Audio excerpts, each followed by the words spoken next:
تنظر نفس ما قدمت لغد.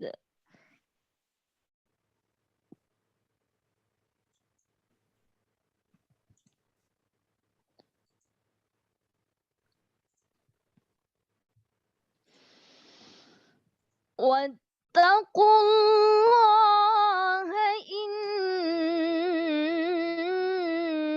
الله خبير بما تعملون.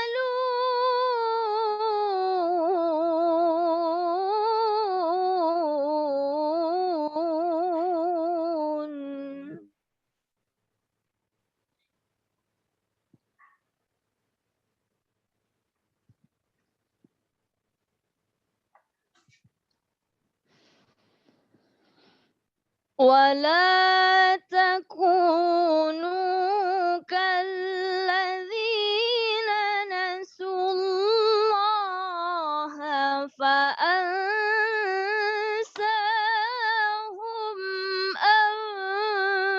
أنفسهم.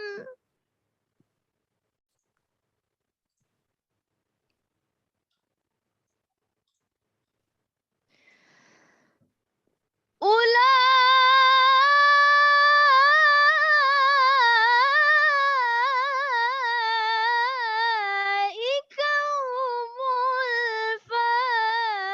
الفاسقون.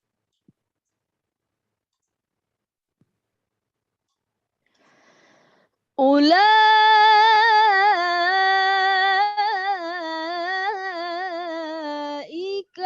هم الفاسقون.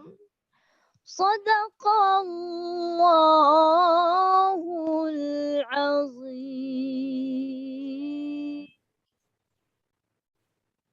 Assalamualaikum warahmatullahi wabarakatuh. Waalaikumsalam warahmatullahi wabarakatuh. Ladies and gentlemen, now it is our honor to invite the chairman of the organizing committee for a speech. Please welcome Arifudin MPD. Bismillahirrahmanirrahim. Ke lapangan mengembala keledai, bawa unta ke tengah gurun. Sebelum acara kita mulai, izinkan saya membawakan pantun. Kota Padang, kota wisata, tak kalah elok kota Bukit Tinggi. Selamat datang pemakalah dan peserta di International Conference of Language Pedagogy. Assalamualaikum warahmatullahi wabarakatuh. Good morning. Alhamdulillahi Rabbil Alamin. Wassalatu wassalamu ala asrafil anbiya wal mursalin wa ala alihi wa ashabihi ajma'in. Asyhadu an la ilaha illallah wa asyhadu anna Muhammadan abduhu wa rasuluh. The Honorable Rector of State University of Padang and the Honorable Vice Rector, distinguished keynote speaker, invited speaker, and the Honorable Dean and Vice Dean Faculty of Language and Art, and the Honorable Coordinator of Program Study, all distinguished guests, presenters, participants, Organizing Committee of International Conference of Language Pedagogy. Ladies and gentlemen, this International Conference of Language Pedagogy is the first international conference hosted by the doctoral program of Language Pedagogy in Padang, West Sumatra, Indonesia.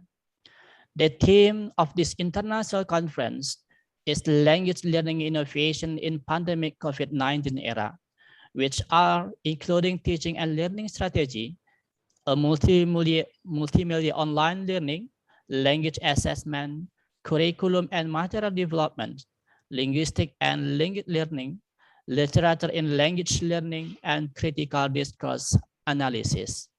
Ladies and gentlemen, this conference will be started with our keynote speaker, Professor Dr. Meller MD Yunus from University Kebangsaan Malaysia, and 3 invited speakers, Professor Dr. David Proudin from Mahidol University, Thailand, Dr. Emrah Askan from Yildiz Technical University, Turkey, and Dr. Refnaldi Emlit from University Negeri Padang, Indonesia. The speakers of this conference are 90 presenters from more than 20 universities in Indonesia for parallel presentation, and about 150 participants. And all paper presenter by keynote speaker, invited speaker, and parallels can be give the contribution to the participant today.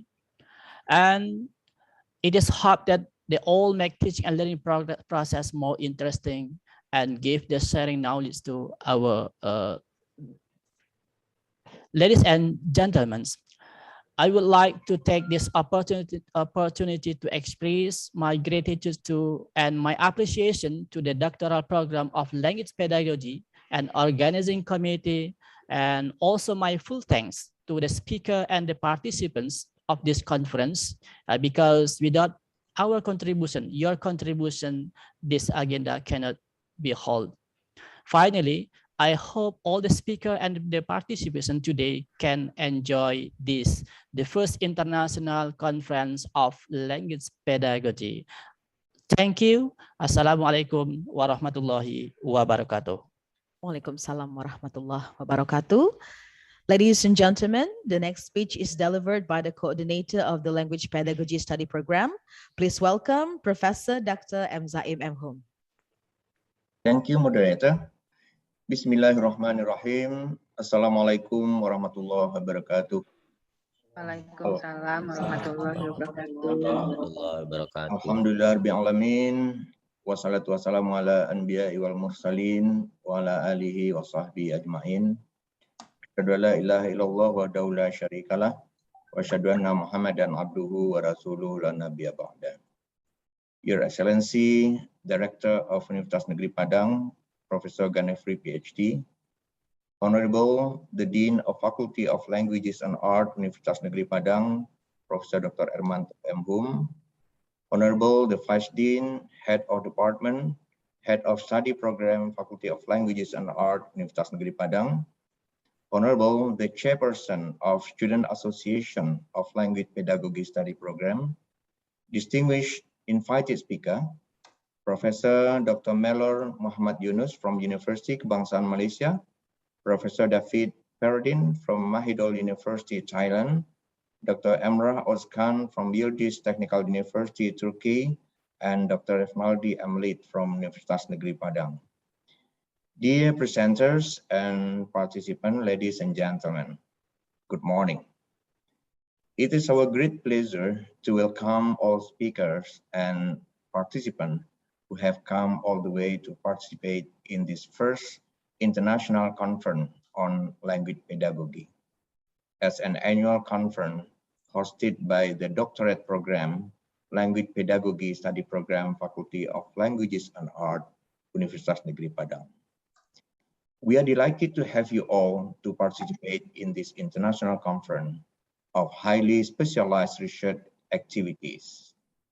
This conference is held on the commemoration of the 67th anniversary of Universitas Negeri Padang, which was founded on the 23rd of October 1954 in the small city Batu Sangkar City, with the name PTPG, Perguruan Tinggi Pendidikan Guru, College for Teacher Education, then moved to Bukit Tinggi to become ICOLP, Institute of Teacher Training and College, and then moved to Padang and become Universitas Negeri Padang in 1999 until now. This international conference aims to identify, present, and discuss the language learning innovation in pandemic COVID-19 era. It provides opportunities for the delegate to exchange new ideas and application of the experiences to create research relation and to find global partner for future collaboration. It is not merely for Indonesian context only, but for all around the globe. The theme of this conference is language learning innovation in pandemic COVID-19 era. This theme is relevant to the need for the current situation of teaching English as a foreign language. The teaching of English as a foreign language frequently faces problems linguistically and practically in the pandemic COVID-19 era. English teachers have to use the current technology to facilitate their teaching and learning activities. Face-to-face offline learning has been replaced by online learning activities. Sources of knowledge can be found everywhere in the cloud and on the Google. This conference is targeted to educators, researchers, academic, graduate students, practitioners, professionals, and teachers. Besides 4 papers presented by invited speakers, there are about 19 papers accepted from various topics, including teaching and learning strategy, multimedia and online learning, language assessment, curriculum and material development, linguistics in language learning, literature and language learning, and also critical discourse analysis. All papers presented by invited speakers and parallel ones are believed to be dealing with the theme stated above. Participants will then be given the opportunity to respond to the presentation and discussion presented by the presenter and facilitated by the speaker in the form of comment, suggestion, question, and clarification. It is hoped that they all make the teaching and learning process more interesting for the student and the readers in the general and discover the best and most appropriate English teaching method, learning material, learning assessment in Indonesian context. I hope everyone will find them inspiring, enriching, and insightful.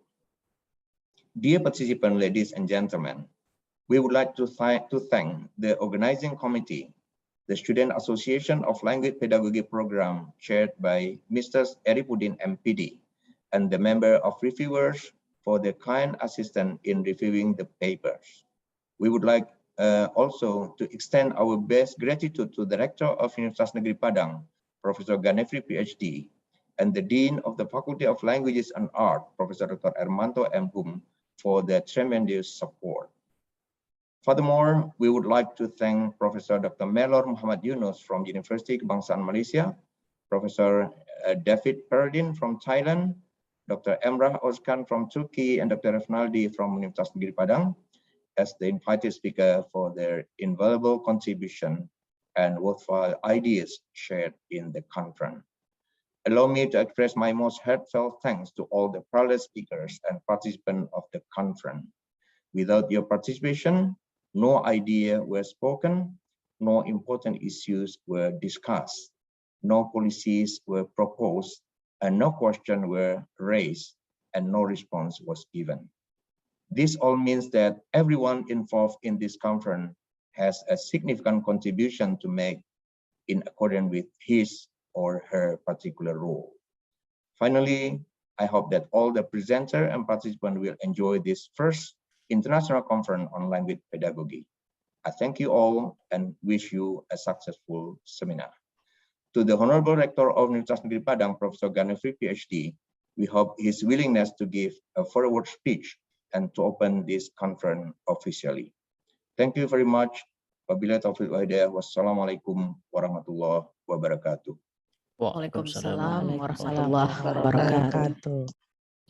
Ladies and gentlemen, now we would like to invite the Rector of the State University of Padang for a speech and to officially declare the first International Conference on Language Pedagogy 2021 opens right afterwards. Ladies and gentlemen, please welcome Professor Ganefri. Terbesar dan terbanyak di Indonesia. Dan dapat terima kasih. Assalamualaikum warahmatullahi wabarakatuh. Waalaikumsalam warahmatullahi wabarakatuh. Alhamdulillahirabbil alamin.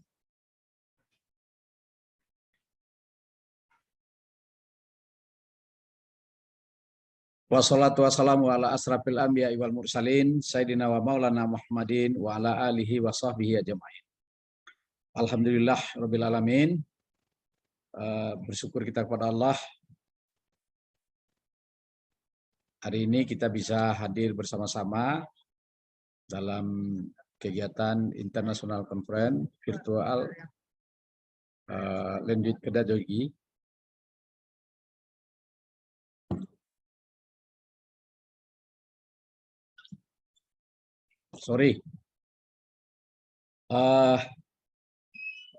Welcome to the first International Virtual Conference on Language Pedagogy 2020. Through this prestigious virtual conference, I would like to express my warm regard and appreciation to the keynote and invite speakers for the acceptance to participate in this conference. First, Professor Dr. Melor Muhammad Yunus from Malaysia. Second, Dr. Refnaldi Emlid from Indonesia. Professor Dr. David D. Perodim from Thailand. And Dr. Emrah Ozan from Turkey. As Director of Universitas Negeri Padang, I thank you all for your participation and contribution in making this conference possible to happen. This big conference is indeed a great opportunity for scholars from all over the world to exchange knowledge and experiences in order to strengthen not only respective expertise in the field of language teaching innovation, but also our worldly friendship. With the terms language learning innovation in pandemic COVID-19 era, I'm sure this conference will open up access for language scholars who join this conference to some new and interesting ideas to appropriate language pedagogy research that will suit the emerging condition of the world today.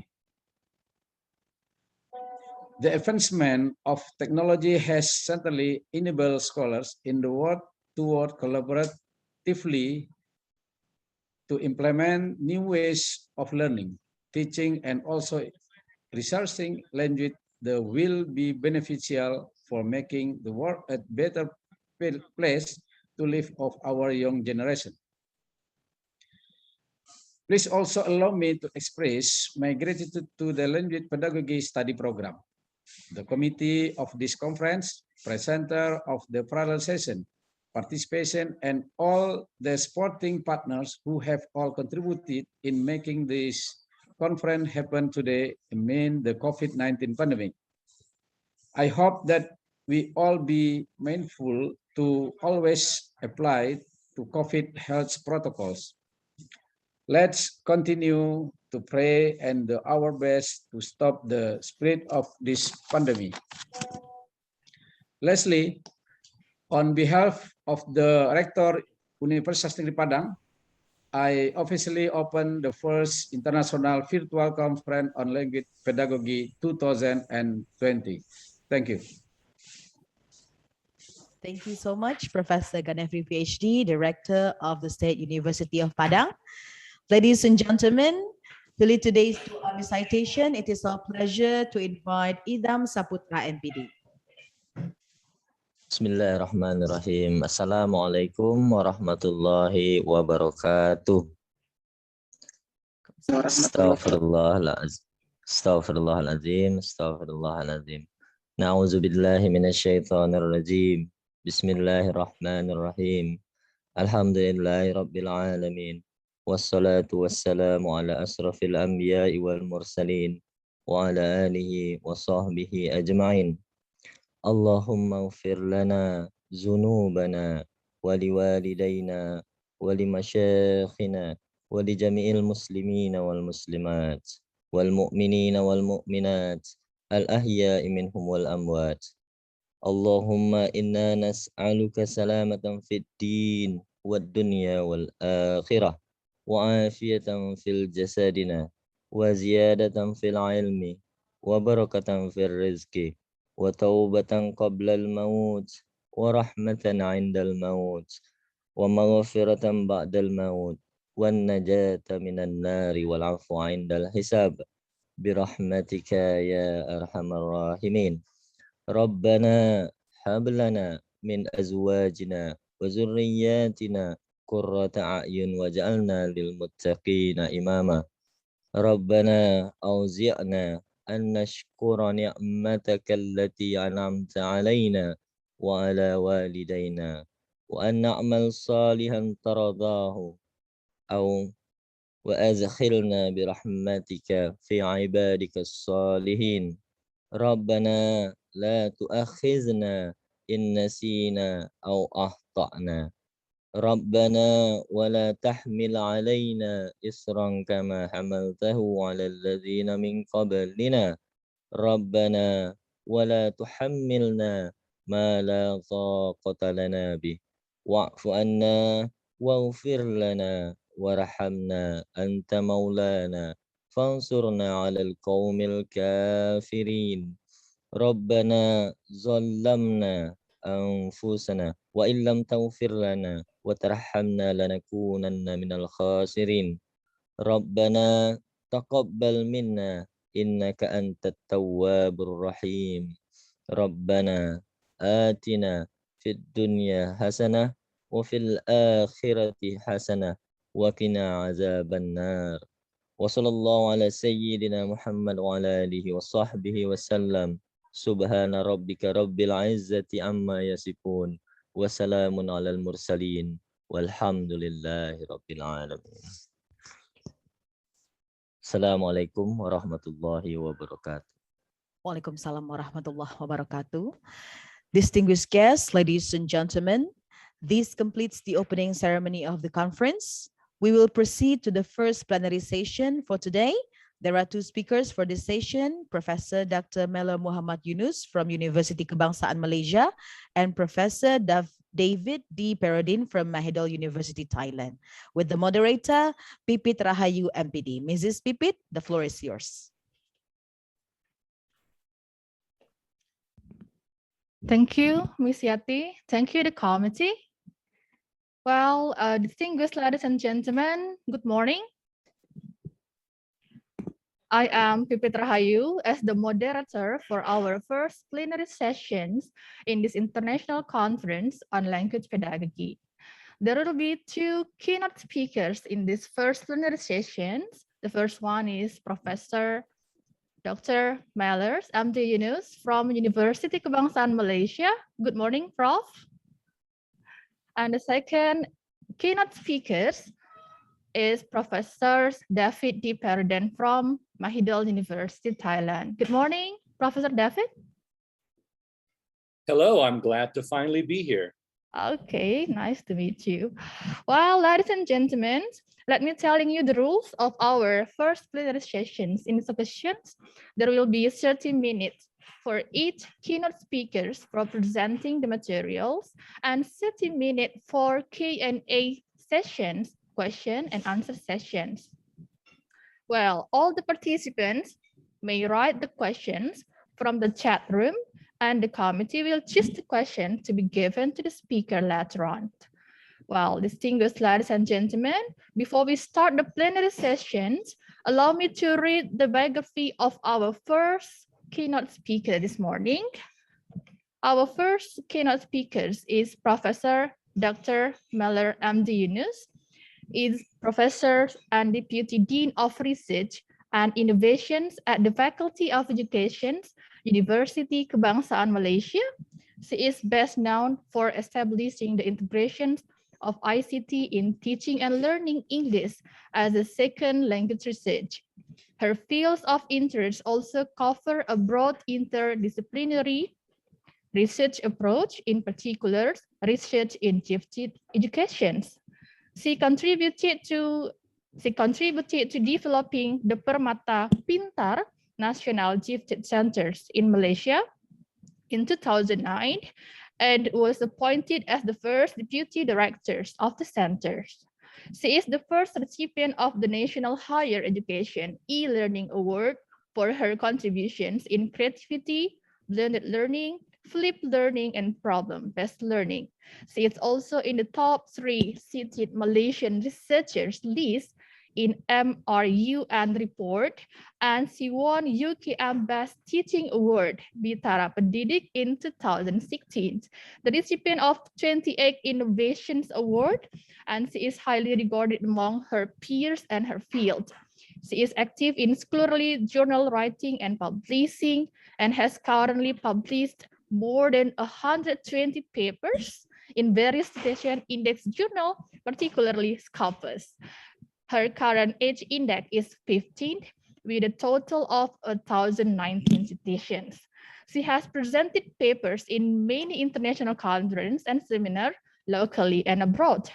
She has spoken extensively in seminars, workshops, conferences, and trainings on language pedagogy and andragogy and academic journal writing, as well as on gifted education. Well, ladies and gentlemen, we would like to please the Honorable, our first keynote speakers, Professor Dr. Meller M. Yunus. To Professor Meller, floor is yours. Thank you, Madam Moderator. Okay. Assalamualaikum warahmatullahi wabarakatuh. Waalaikumsalam warahmatullahi wabarakatuh. Prof. Kanafri, Rector of Universitas Negeri Padang. Prof. M. Zaim, Doctoral Program Coordinator. Dr. Pipit for the moderator for today's session. Prof. David Dr. Paradin from Mahidol University, which will be paired with me for this plenary session. Okay, the keynote speakers, presenters, students, doctoral students, and ladies and gentlemen. Okay, let me share my slide.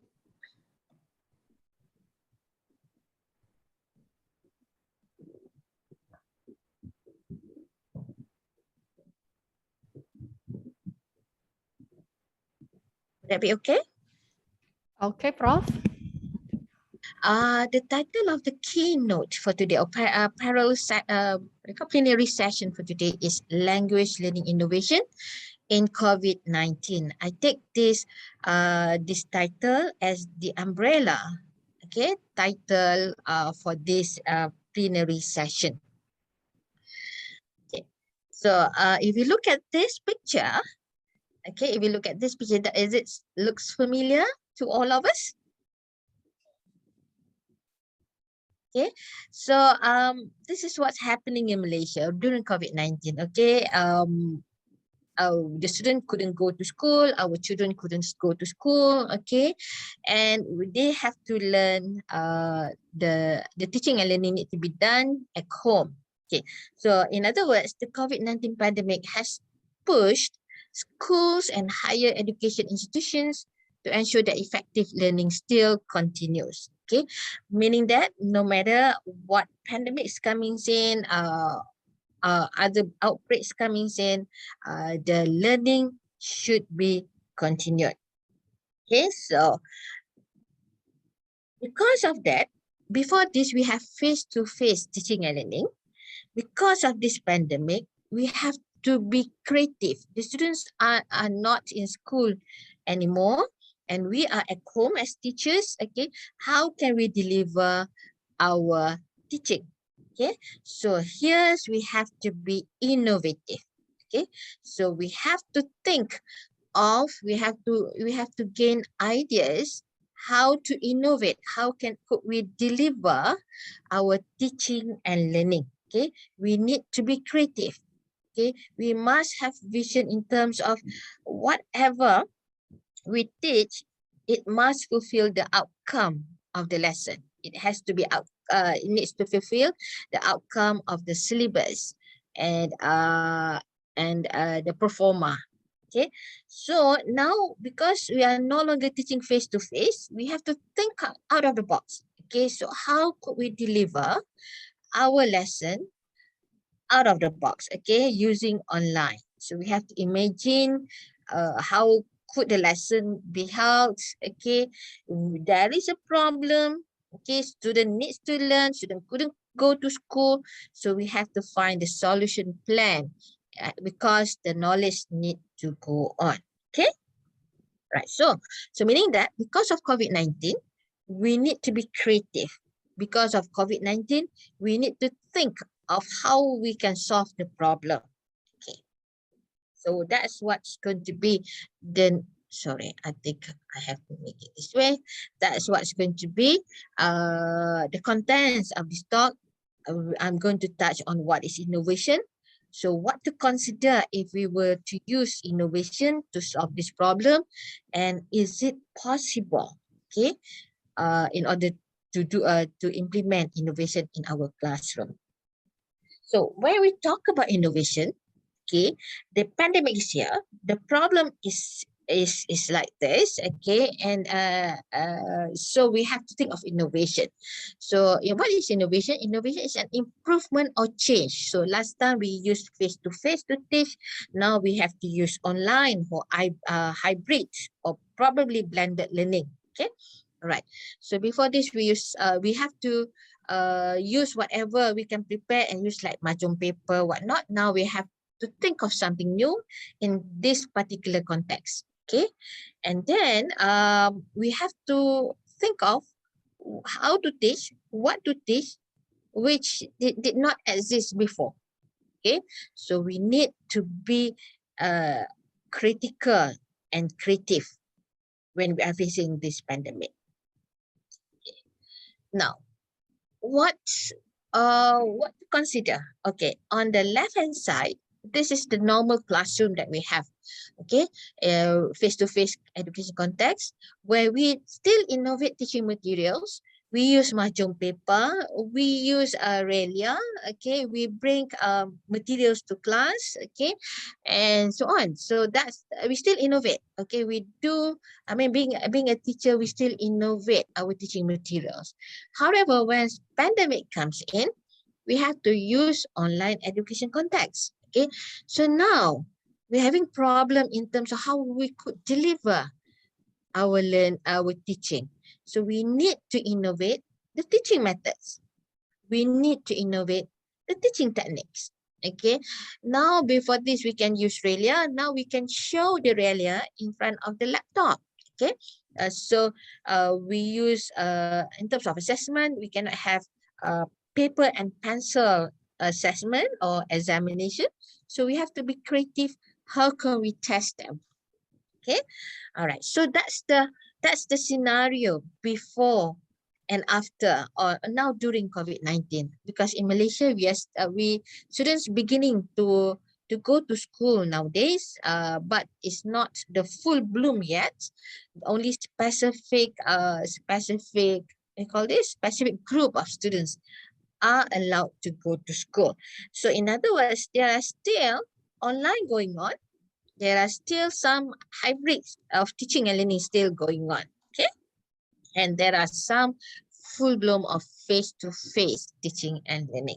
So that's what's happening, or the scenario in Malaysia right now.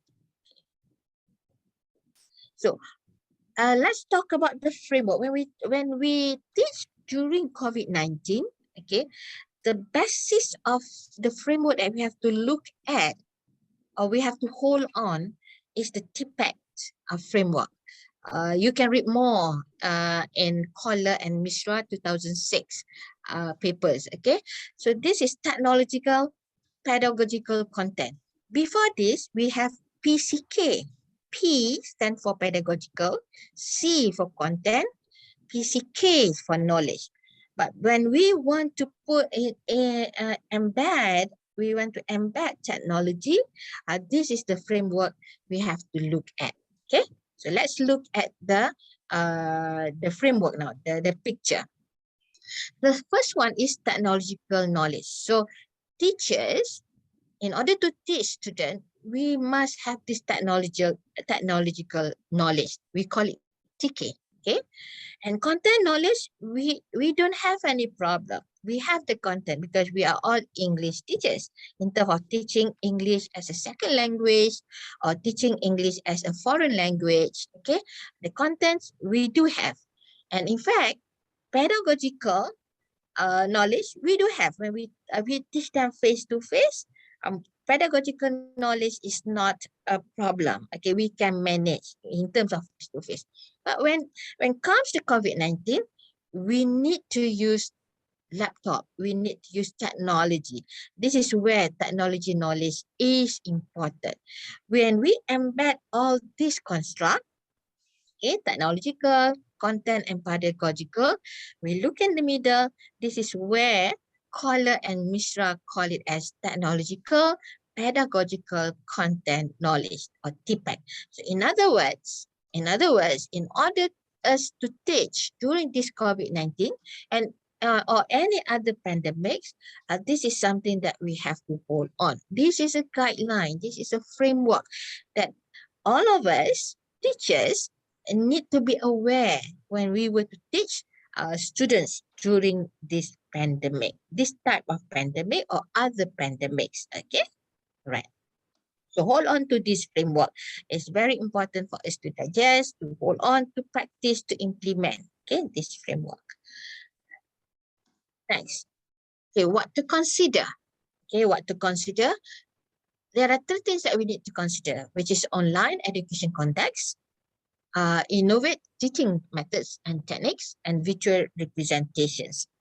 Okay, first, when we look at the online education context, we have to look at the student's background. Okay, the student has laptop, what about internet access, and so on. Okay, we look at the condition of the student, our students. Okay, next, we have to consider the space. Okay, the space is the example like Google Classroom.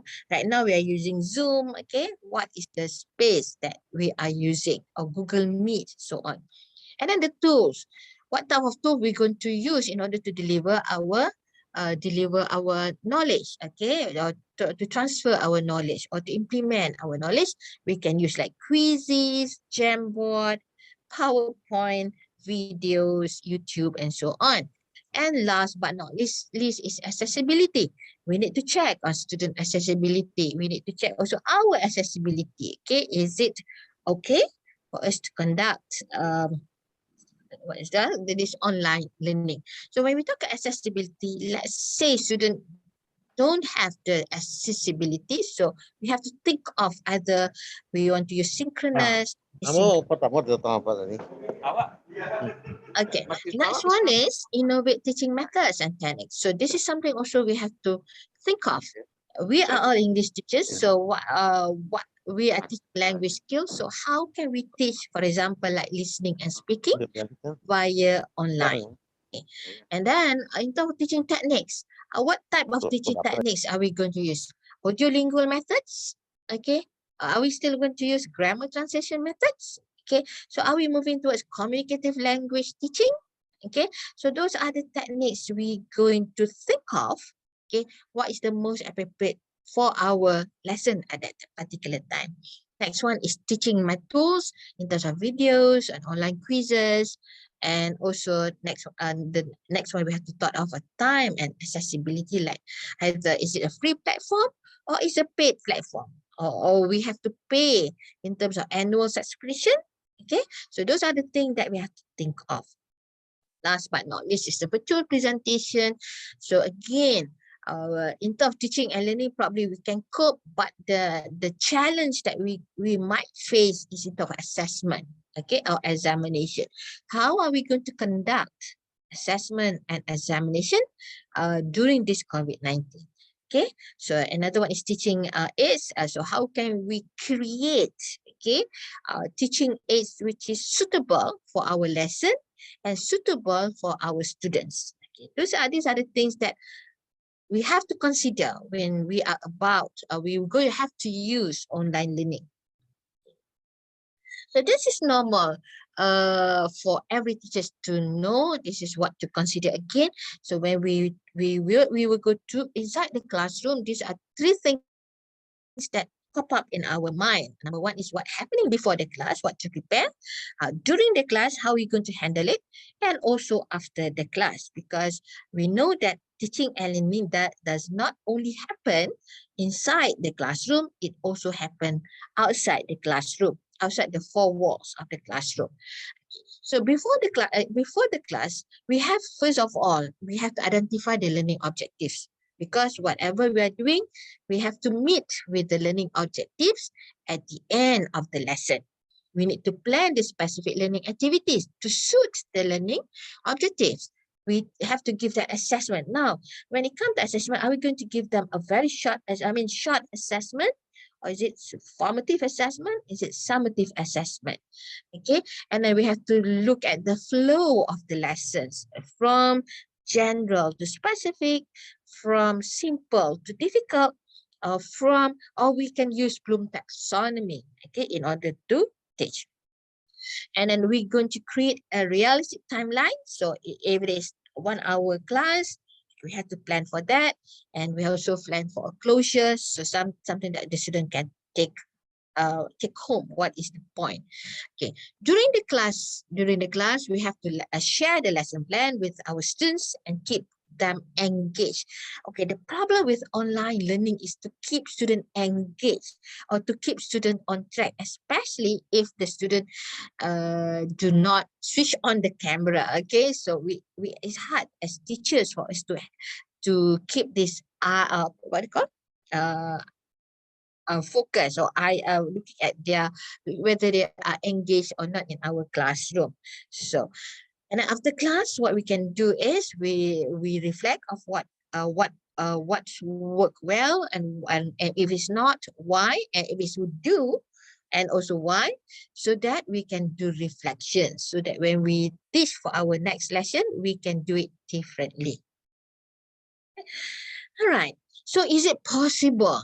For me, it is yes. Okay. So, but we need a little bit of creativity. We need a little bit innovation. Okay. We need to have a little bit of passion. Okay. So it is possible to teach online during COVID-19. However, teachers, we also have to look at, it's a continuous preparation, is continuous learning. So whatever we plan, we need to select what we're going to deliver, and then we execute that and we reflect. So it's in the cycle, like in action research, like in lesson study. Okay, so it's a circle. So meaning that it doesn't stop. We plan, we execute, and that's it. No, we reflect and we plan. We try to enrich, or we might accelerate. Probably we can tweak our syllabus, probably, in order to teach the student, because the pedagogy in terms of face-to-face and online is different. If we refer back to TPAC just now, so we have to embed the technological part in terms of teaching and learning. So again, what if it doesn't work? Okay, so if doesn't, I mean, it happened to my classes too. If it doesn't work, we try again. So when we use online, we must have plan B. It's not just plan B, we must have plan C. If not plan C, so we have to be creative during that particular time. So we do have to remember that one size doesn't fit all, because we learn from the learning pyramid. Okay, students learn through eyes. Okay, by looking. Students learn to hear, meaning they hear, they learn better. Some students they learn better when they look at it. Okay, some students they like to talk. Some students learn better when they share, or they do, learning by doing, or they learn better by teaching. So we use all these items or constructs in learning pyramid to do better teaching. Okay, so because every student is different, so sometimes we have to use differentiated learning for our students. So here, if it works for one online but not for another, so we need to change. So maybe one class it works, but another class it doesn't work. So we need to change our approach, or we need to change our strategies. Whatever it is, whenever we want to conduct our lesson using online, okay, needs a lot of effort, needs lots of patience, okay. And if there is a mistake, we learn from the mistake, okay, because I think we improve better when there is some mistakes and we try to solve the mistakes. Okay, so to end this sessions, whatever it is, we teachers, we know best. Okay, language learning must not stop with this COVID-19. We need to be creative, we need to innovate, and so on. So I'm going to leave you with this cartoon, and we find that this cartoon is very interesting. Okay, let me read the words in the cartoon. Okay, it's during online class. Okay, and the student said, "Teacher, can I go? Can I go to the bathroom?" And the teacher said, "It's your house, so you don't need to ask permission.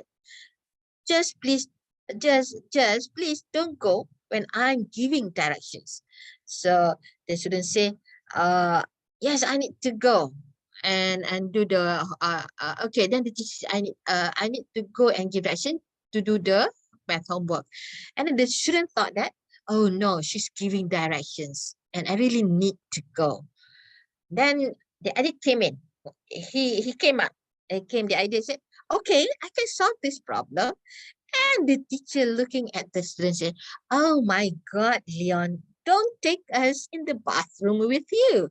So with that cartoon, I end my lesson. Thank you. And that's my talk. Thank you. Thank you very much to Professor Meller MD Yunus for the nice presentation this morning.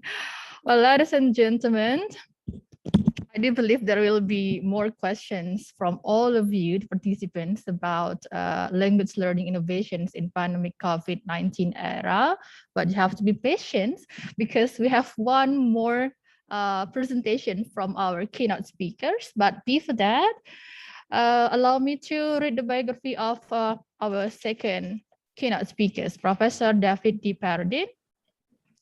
Mr. David D. Paradin is the English language specialist with the Institute for Population and Social Research in Mahidol University in Bangkok, Thailand, where he teaches academic reading and academic writing for the social science for master's and doctoral students.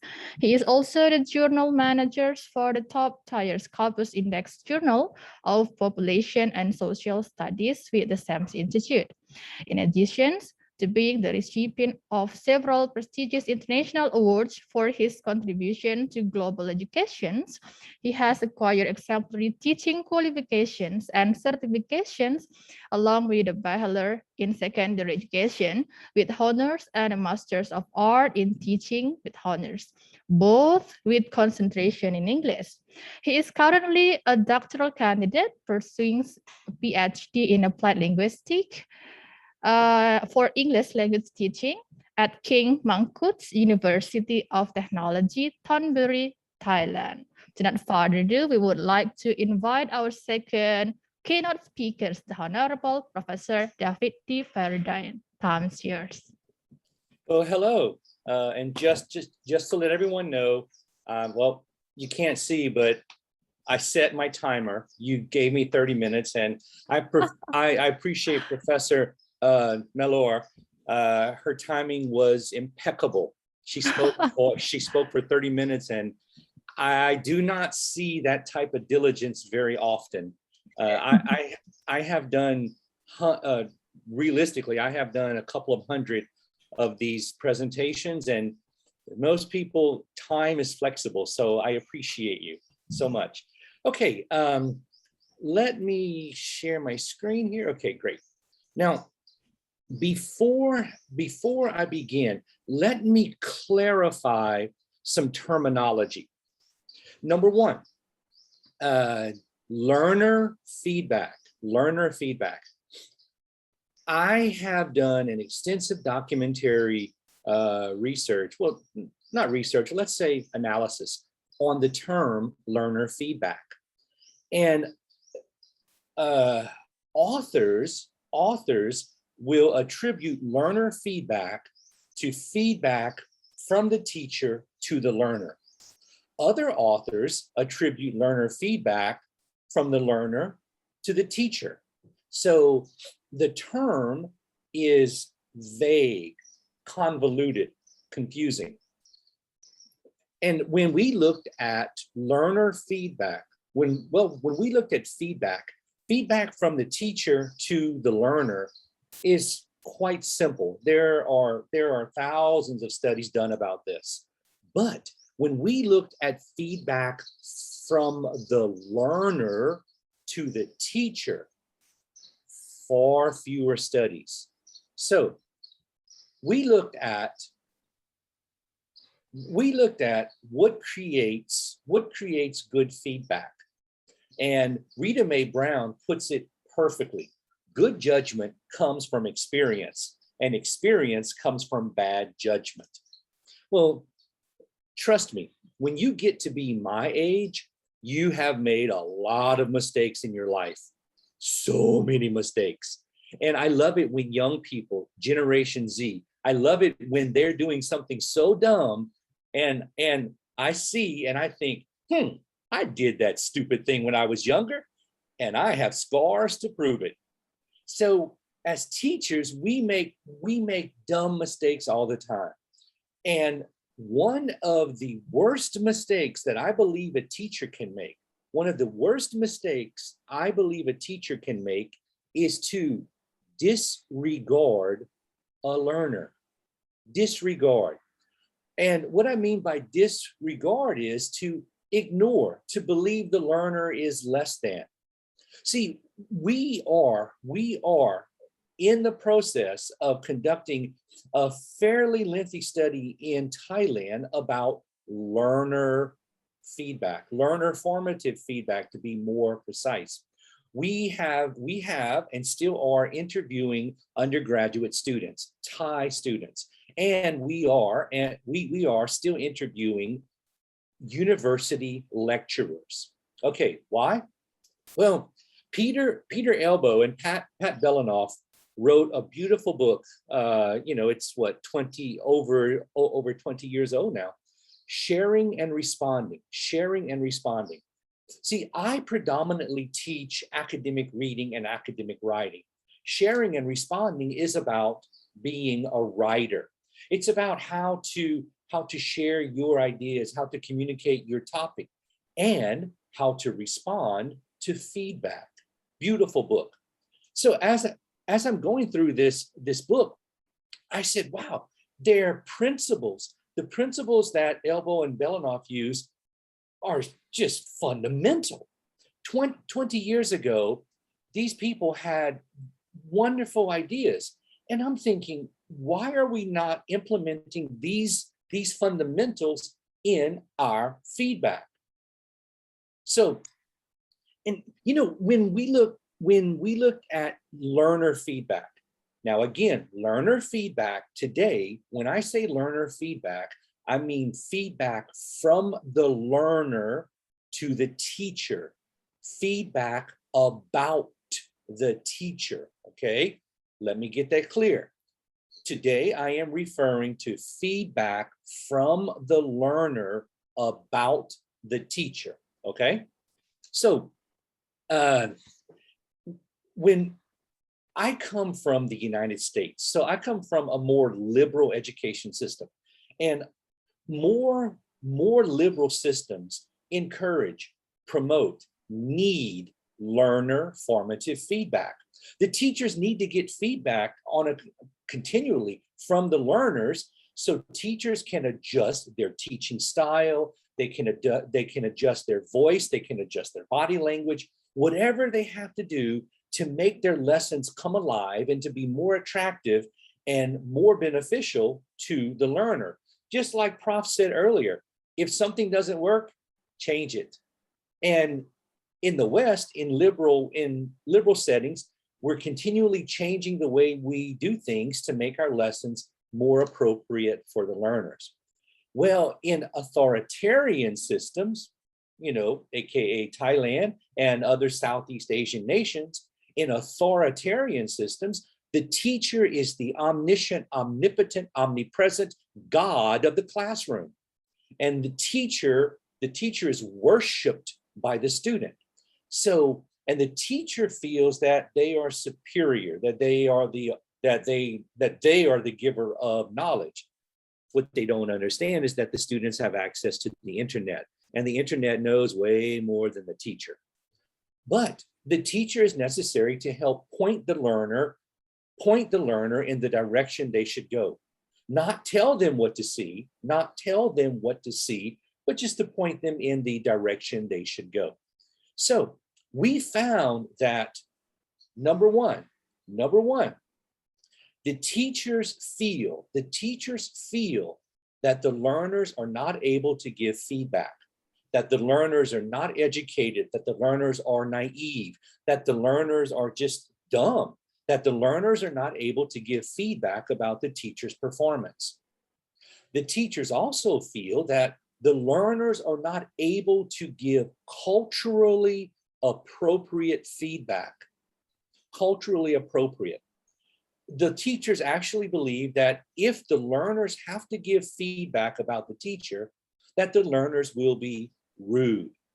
So the teachers feel that the learners are just not intelligent enough and that they're not trained, that they will be rude. And then the learners feel if they do give feedback, culturally, they will offend the teacher.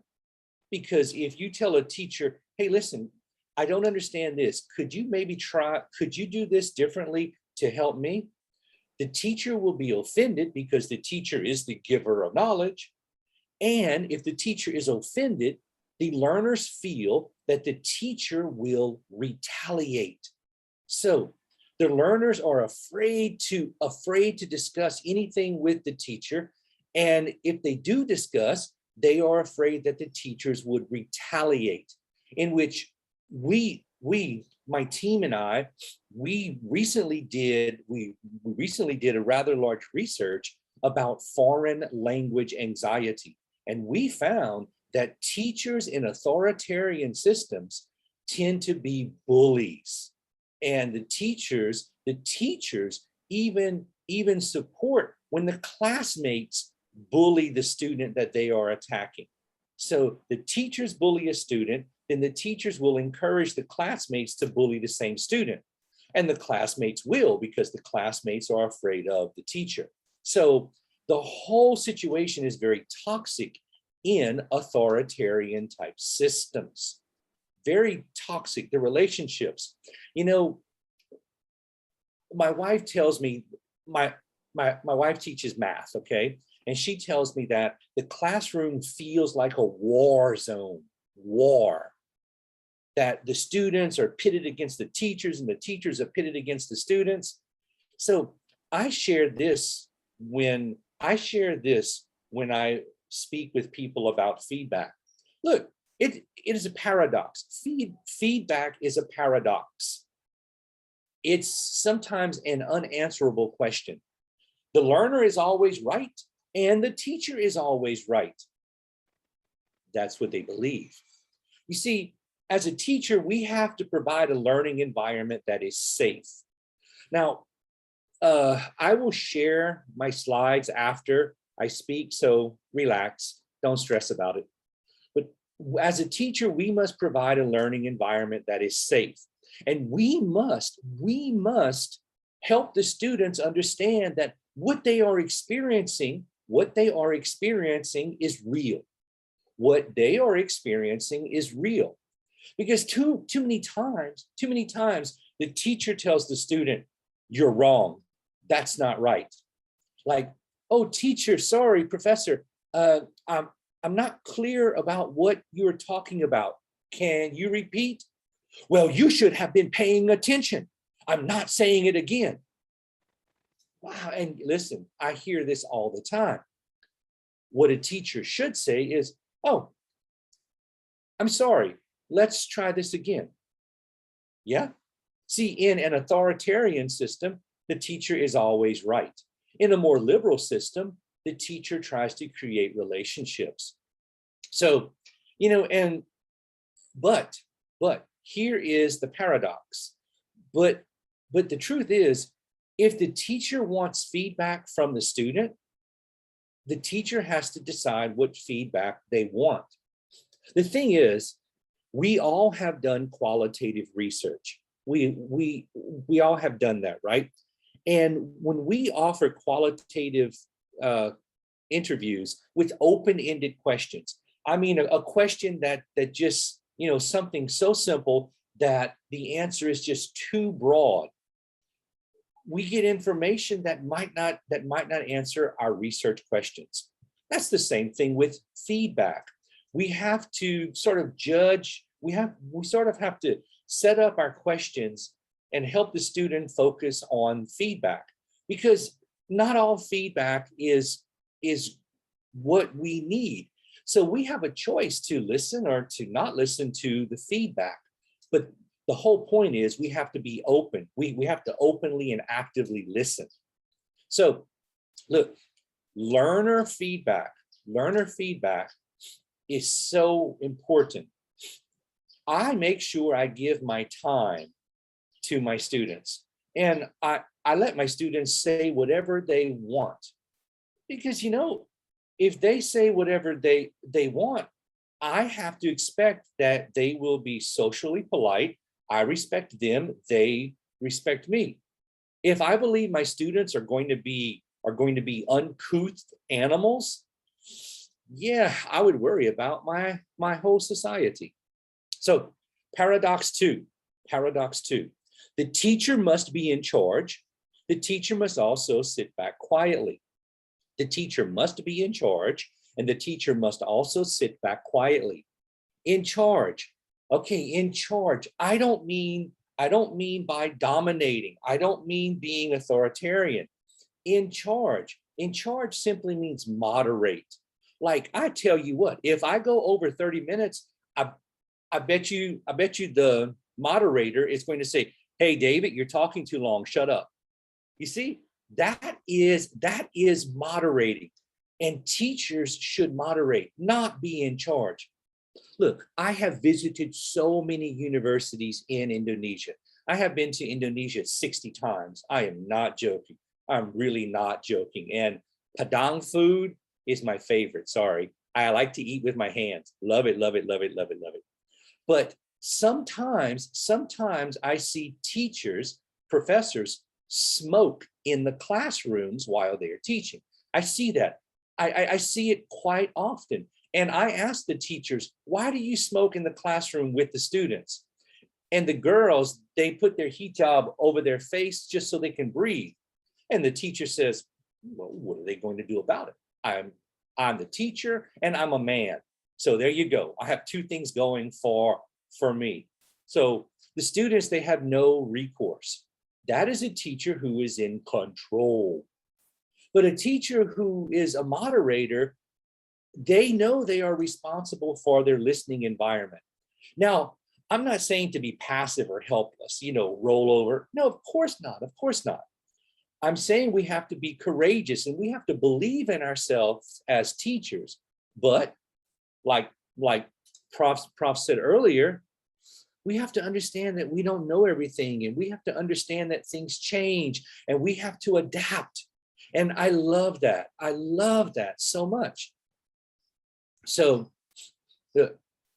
again, do not just teach a lesson and let learners give you any type of feedback. You need to decide on what type of feedback you want. I often ask my students, even immediately after the lesson, I said, hey, because I come from a low context culture, right? I come from a culture that if we want something or if we think something, we try to speak about it.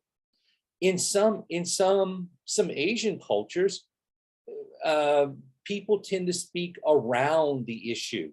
So I have to encourage my students. I really have to encourage my students to be a little more direct with me. If not, it might go over my head and I might not understand. So I decide on what feedback, on what type of feedback I'm looking for to help focus the students' attention. But my main goal always is I need to receive feedback from my learner to improve my teaching. I want to be a better teacher. And if I just think on my own, if I think I'm the greatest teacher in the world, I do everything correct, and my students never ask questions, and my students never complain, I am a fool. I am a fool. Because at the end, listen, we all know Every university in the world makes our students do the end of term survey. And our students, they don't want to cause problems. They just want their grade. They want to be finished with the semester. Give me my grade, let me go. So on the survey, they tick 5, 5, 5, 4, 4, 5, 5, 5, 4, 4, 4. They don't read, they don't care, they just tick.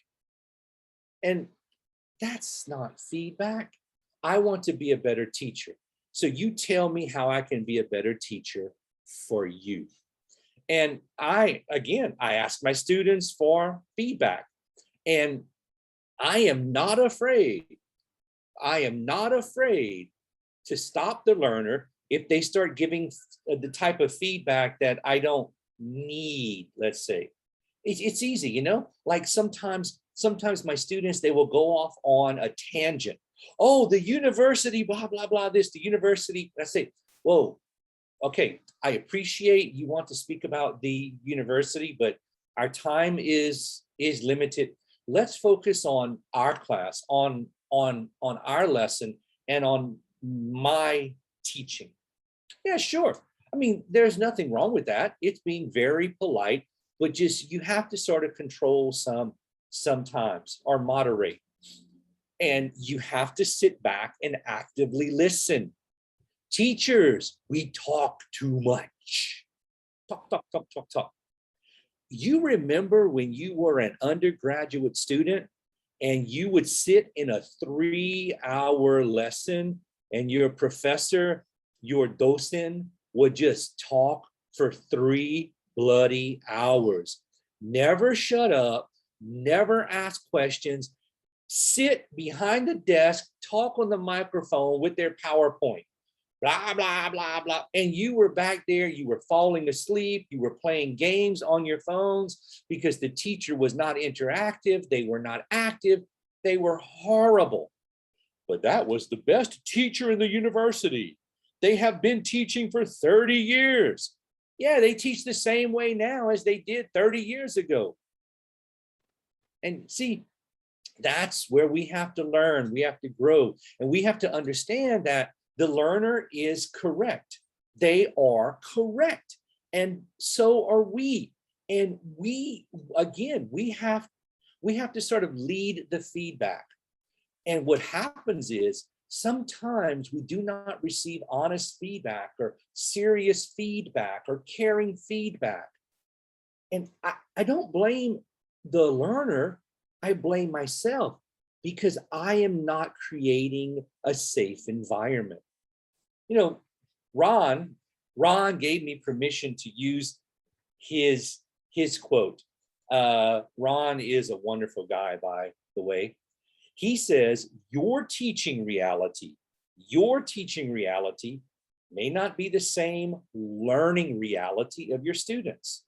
Your reality, what you think, what you perceive, may not be the same as what the learners think or what they perceive. How can you know? Ask. Create a safe environment and allow the students to give feedback. So I'm going to quickly run through just a few things that I've seen that could help authoritarian systems, in receiving feedback. So look, allow your students to share without responding. It's easy. Just allow them to speak about whatever they want, and you just be quiet. You know, I tell my students, I hear you. Okay, thank you. Thank you. Great. Let me think about this, and I promise I will get back with you as soon as I can. There you go. It's so easy. It doesn't matter what they say. Create a safe space, okay? Pointing and center of gravity. Now, I like to be a little focused when I ask for feedback. And I ask, which element or what part of the lesson or something about anything, what stuck with you? What really resonated with you?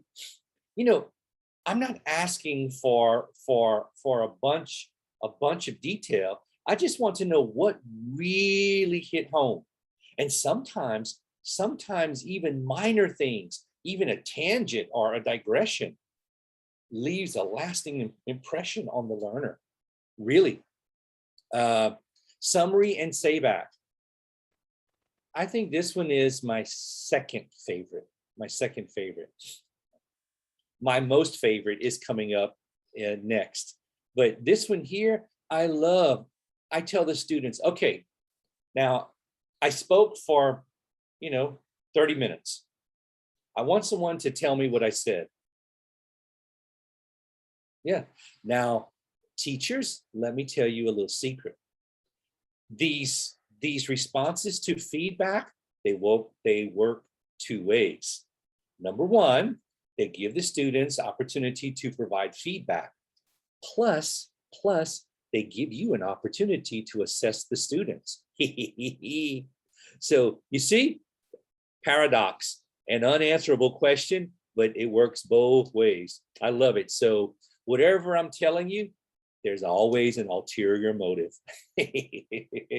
Yeah, I'm a bad teacher. I know it, but hey, okay. And you see, if every opportunity I have to assess my students, formative assessment, I do. And feedback is a way. Now, what do you want to hear more about? Hey, sometimes the topics we cover are rather broad, especially if we're talking about language issues, right? So sometimes my students, they want to hear more about how to say this, or how can I use this situation, or should I use share with or share to? Simple things. And if that's what they want, that's what they get. And that is a form of feedback, because that lets me know what I missed. So the next semester, when I teach the same lesson, I will do it better. Reply. I do this all the time. Again, this is a form of feedback and assessment. What are your thoughts about this topic? Tell me what you think. I never ask why, because why questions always start with because. No, that's so dumb. I ask my students a little higher order thinking questions. What are your thoughts? What are the reasons? What do you see in this? Yeah, again, assessment and feedback together. Voice. Now, okay, sometimes because I am a Western person, when I speak with some sort of, when I speak with Eastern oriented individuals who come from a collective type society, sometimes Westerners tend to be a little direct, and we have to be a little more timid, okay? Sometimes we sound a little too overconfident, and that might even be interpreted as sarcastic. So, I always ask my students, hey, can you let me know if you're feeling threatened, or if I'm speaking too loud, or anything about my voice? Because I want them to trust my voice, and I have to accommodate them. So stories. Hey, you know what? Stories, students love stories. I ask my students to even tell stories about my teaching. How did my teaching make them feel? And I let them just speak in like a narrative form. It tends to be quite easy. So this is my favorite. I love this one. I love this form of feedback. Metaphorical descriptions. I love it so much, because the students, when the learner gives feedback, okay? When the learner gives feedback, sometimes their language ability might not be what they need to really communicate strongly in English, but they can picture a metaphor. They can picture that. So, I just put like terms on, terms on the screen. And I say, okay, great. If you were thinking about the weather, right? And sure, everyone knows weather. And if you could use one word to describe the lesson today, what would it be? And the students, even if they cannot speak English well, they can still use a term that represents a metaphor. Now, if someone says, you teach like a tsunami. Well, that means I come in, I overpower, I destroy. Or your teaching is like a sunny day. Okay, great. That means I come in, I'm cheerful, I'm warm, I make them feel safe. So metaphors are beautiful, even with students who lack English ability. Again, believing and doubting. From a liberal mindset, I think, yeah, hey, you know what? If I present facts, or if I present something, if my student disagrees or if they have a different opinion, I want them to provide evidence in support of that belief or that opinion. That's strong feedback and again, assessment. So again, descriptive outline, the same thing. Criterion-based feedback, yes. I ask them always, I say, did my explanation sound a bit too technical, or was it too long? And then I let them critique. Critique is neither good or bad. It's just a tool. Critique is neither good nor bad. It is just a tool. Like when we write a literature review, it is a critique. So I want to leave you with this, okay? Now I rambled on for 29 minutes. When kindness becomes a part of your classroom culture, it becomes a natural part of your day, not something that you have to fit in or something that you have to work at. Be kind to your students. Listen to your students. See your students as the future of your nation. Help develop your students for the future and for the 21st century. Show them that they are equal. Show them that there's equity in being a female. There's equity in being young. Show them that just because of their gender or their age, there's no difference. Everyone is the same. Everyone should be respected. Everyone should be loved, and everyone should be honored. So there you go. I'm finished. 30 minutes and 5 seconds. Hello, moderator. Thank you very much, Professor David D. Paradin, for a nice presentation. Wow. Ladies and gentlemen, okay. Thank you for our second keynote speakers, Professor David D. Paradin, for a wonderful presentation. Distinguished ladies and gentlemen, we have two speakers shares about language learning in patients in pandemic COVID-19 era, and also Mr. David shares about the phenomenon happens in students in our teaching and learning process also during this pandemic COVID-19 era. Well, we go to the second sessions, Q&A sessions, question and answer sessions. So let me take the questions from the chat. Okay, more than 100 questions actually. Well, let me ask the committee to. Okay, our first questions comes from. Oh, nice. Me. Okay. First questions. Salam Professor Mellor. Assalamualaikum warahmatullahi wabarakatuh. I am Maria, IKB students. Hello, IKB students. I would like to ask you about flipped learning. what considerations when we want to apply flipped activity so that it can run effective in our classroom learning process? Professor Muller. Okay, thank you, Dr. Pipit. Okay, thank you, Maria, for the questions of flipped learning.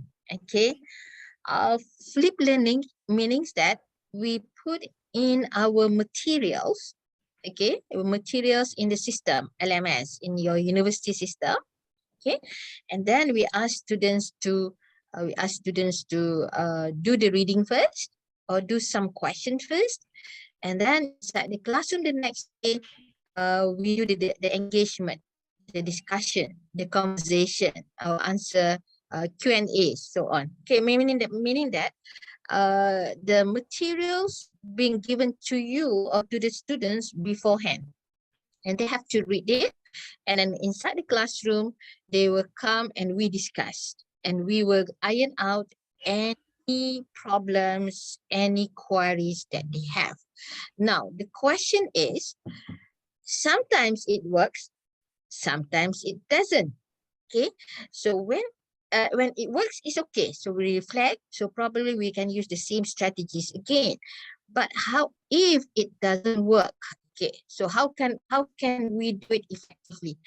There are a few factors. Number one is the students themselves. Do they have the accessibility? Can they open it? Can they read the materials that you put in? That's number one. Okay, accessibility. Number two, we have to check the students' capability. Okay, probably because we are teaching English, right? English as a second language, English as a foreign language. So we have to consider the materials that we ask the student to read. Either is it at par with their proficiency? Sometimes we just take any any documents or any papers, and we ask them to read, and they have difficulties reading it. Okay, so if that happens, what we can do is we break down the hard documents or the hard papers or hard articles. We simplified it. That's the word. We teachers, we have to simplify it so that they could understand, and later they can interact, engage with us in the real classroom the next day. So that's in terms of materials. Okay, so but normally what I do is, okay, this is how I do my flip learning. I upload all the reading materials beforehand, but there will be some activities, very short activities accompanied the flip learning. So there will be few questions for them to think of before they comes into the classroom, and then inside the classroom we do the discussion and engagement. I think so far, for me, it works that way. So rather than just give them the materials, let give them some questions for them to think of.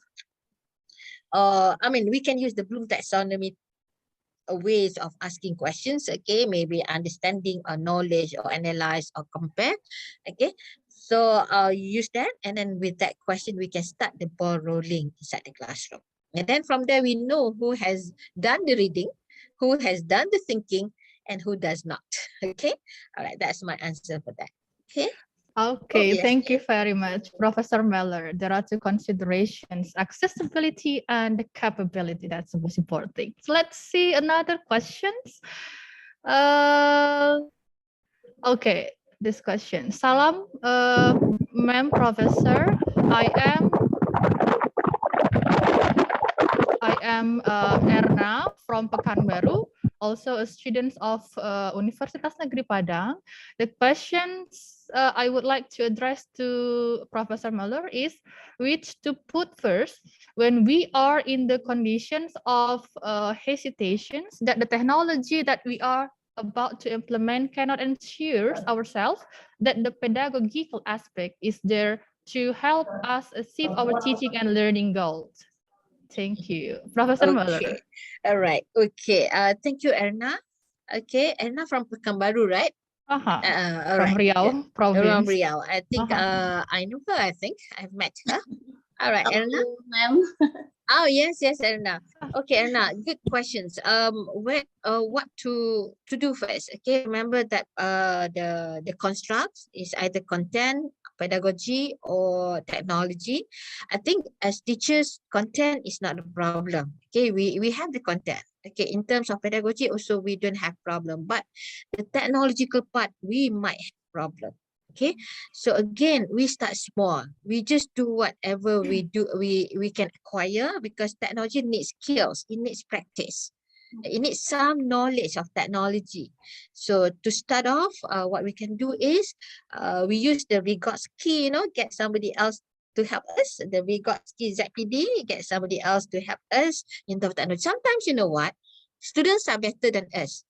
So we can ask students help as well. Okay, as what Prof. David said, that meaning that we are not always correct as teachers. Okay, we can ask students help, whatnot. So I would say that I know technology for people like me. Okay, we are not the the alpha generation. We are not the Y generation. Okay, David, you laugh. Okay, we are struggling actually. Okay, could you imagine during the first time we use Zoom? Okay, last year in March, we have to start teaching, and Zoom is nowhere. I mean, that's the first time we know what is Zoom, we know what is Google Meet, but we are put in the sea. We got to swim no matter what. So we learn bit by bit. Okay, but again, as I said, practice makes perfect. Okay, we start small and we develop from there. Okay. Thank you, ma'am. Okay, thank you for the explanation, Prof. This question's from doctoral students program. So let me move to another questions. This is the question comes from S1 students. Assalamualaikum and good morning, Professor Muller. My name is Anissa, a student from Universitas Internasional Batam. My questions will be regarding student engagement in online learning, as we surely know that that there will be one time we ask the students to engage together in the breakout room, and discussing about their group work. But there's one time which I silently entered the room and no one were talking inside the breakout room. No chat also in the chat box of the Zoom. When I asked, they are answering, but they seem doubting. May I know a suggestion or innovation that can help solving this problem? Thank you beforehand, Professor Mellers. Okay, I need another questions for me. Okay, Anissa. All right. From Batam, right? Okay, it's from Kalimantan. Batam. No. Still, okay. Riau. Still Riau. Okay. Riau Okay, Archipelago. you are using breakout rooms. There is no chat, nothing going on. Okay. So I do have that problem. Okay, knowing that our Asian, I mean, this is not to say good answer, but our Asian, we are kind of like shy sometimes at the beginning. Okay, we have this shy culture, and we have this we call it, we don't put a water face down. Okay, in bahasa Malaysia we don't put jatuhkan air muka. Okay, right? I don't know in Indonesia. Probably you have that culture as well. We are a little bit shy people. Okay. However, when it comes to learning, this is something that we have to embed in student, that learning, we cannot be shy. We have to be creative. We have to be critical. We have to be able to ask questions, whatnot. Okay. So breakdown in the breakout rooms. Okay. Breakdown. Okay. Sorry. Breakout rooms. Okay. Again, we have to look at several factors. Is it because the student having problem? Or is it because of internet? Sometimes internet really, because my area also, I have students from Sabah and Sarawak. They do have problems with internet. So and also, is it the task that given to them is the level of proficiency? Sometimes we thought that they are okay, but they are not. So we have to use differentiated learning sometimes. Okay, and then so are they able to manage the task? Okay, so there are a few factors we teachers we have to think of, right? So normally, what I will do is with these factors, if is internet is a problem, okay, I will email them. So in other words, I might have it synchronously in the classroom, or I might have it asynchronous, meaning sometimes direct online, but sometimes if the student having problem with the internet, I might send them via email. And then one more thing is I use a lot of WhatsApp and Telegram. WhatsApp use a lot of data. Telegram, they don't use data. So student in terms of social, I use WhatsApp, but in terms of classroom, I use Telegrams a lot, because Telegram, I can upload all the materials, so they can use laptop synchronous with me. At the same time, they have the Telegram to look at in case they couldn't get what we have discussed. Okay, that also. So meaning that comes in the plan A, plan B, plan C, plan D. This is online. Okay, anything could happen. If it is face to face, we can control. When it comes to online, it's hard to control. Okay, so again, teachers, be creative, be innovative. We have to solve the problem. The teaching needs to be done. We have to deliver. All right. Okay, but there are so many ways to deliver. All right. Okay, thank you, Professor Beller. There will be more solutions, more ways to cope to the problems happen during this pandemic era in our teaching and learning process, of course. Okay, let we move to Professor David. I will read the questions for you. Let's see. Okay, salam, Prof. David. Again, I am Maria, IKB students. I would like to ask about the impact of online learning toward learners' feedback. Do you agree that positive or negative feedback is also affected by their culture's environment? And as teachers, how can we minimize less negative feedback? Professor David. Okay, I have read through all of the questions addressed to me, and the questions, several of the questions are focusing on negative feedback. So let me address this. Number one, no one likes negative feedback. Look, when my wife tells me I did something wrong, I don't like it, but you know what? I take it, right? So when yeah, I know, the poor husband, yeah. The poor husband. So, and you know, as a teacher,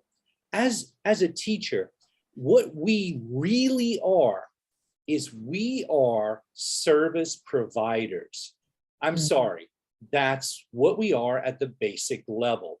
We are service providers. We are providing service to our students. Janati, delete, mute, please. Janati, mute. Okay. Thank you. Yeah, I can do this on my own. I don't need help, but I appreciate the help. Oh, thank you very much. So, and you see, when we receive feedback, the students give feedback exactly like we give feedback to them. Now listen carefully. Our students give feedback exactly like we give feedback to them. As a teacher, as a writing teacher especially, when I have to critique an article or when I have to critique a manuscript, what type of responses will they get from me? Will I focus on the negative? Will I give more negative responses or more positive responses? Well, when I was a younger teacher, I was giving more negative responses. You did this wrong, 50,000 grammar mistakes in an article, and I'm going to mark everyone because I am the Hitler of writing teachers. I will destroy everything. And so now, and then we complain that our students give negative feedback. We taught them how to give feedback. So we should expect what we do, we should expect them to copy. So if you're so worried about negative feedback, why not try giving positive feedback? Try a very, very simple three-step method. Number one, wow, I I really enjoy the topic flow of your writing. I understand the message very, very well. There was a little problem with readability. I saw there was a little unnatural language in here. Okay, look, I know grammar tends to be an issue, so let's just focus on the communication.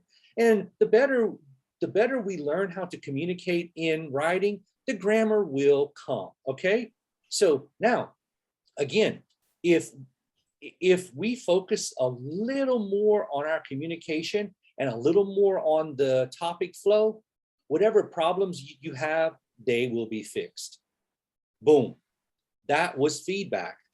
And my students' paper, sure, there were some red marks in the paper, but I assured the student that what they were doing is good. I told them how they were doing well, what they were doing well, and I gently told them what needs to be fixed. And I told them, well, you know what? It interferes with the readability and it's easy to fix. So there you go. So as teachers, we don't need to stress about negative feedback. What we need to stress about is what example we're giving about giving feedback. So don't be angry. So, okay, moderator. Thank you, Professor David. Oh. Yeah. Okay. So you don't have to read the questions for me. Oh yeah. I mean, you know, I would like to choose another question. So not negative feedback anymore. So let's see Sure, another go ahead. question. Yeah. Okay, let me check this. Good morning, Professor David Ferdin. From M. Fadli Farhi Abbas. Yeah. In real situation classroom, it is not too difficult to manage the language classroom because we can meet students directly. You read by Yeah, yourself. look, I know. Yeah. Okay. I got it. Yeah.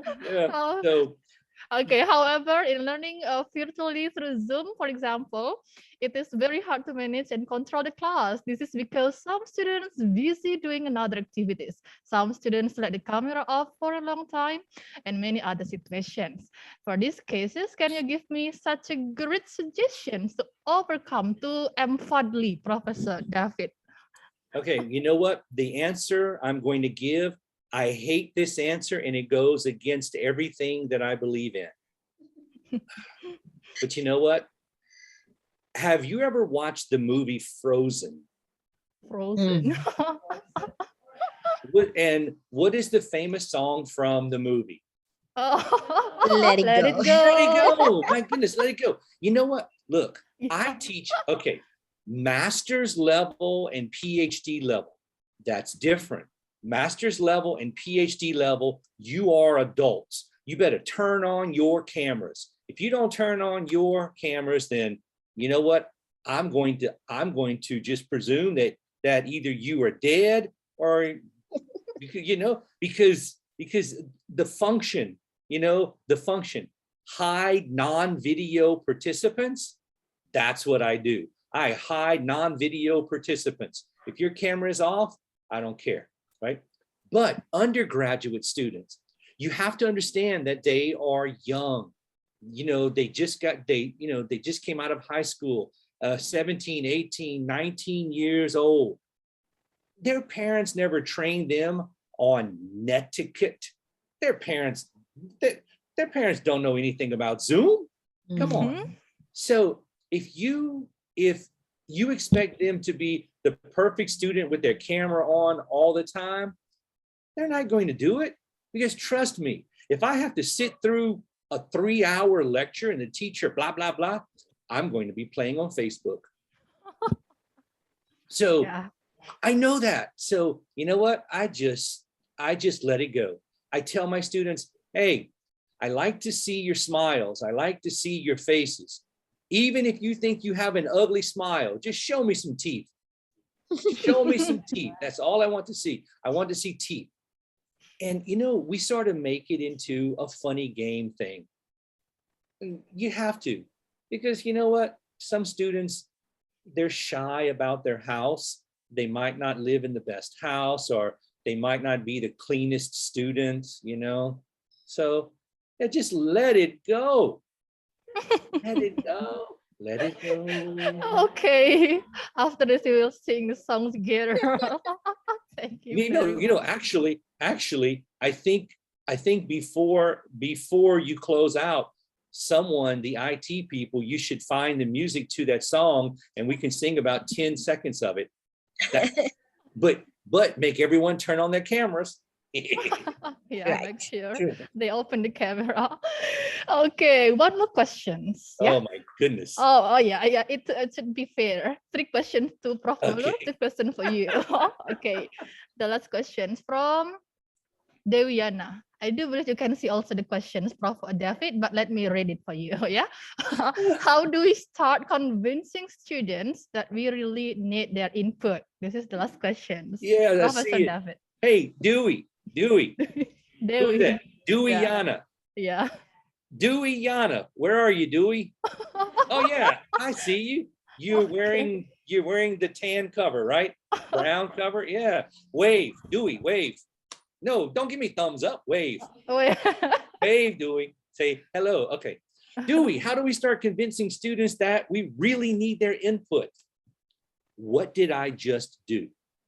I addressed Dewey by name and I laughed with her.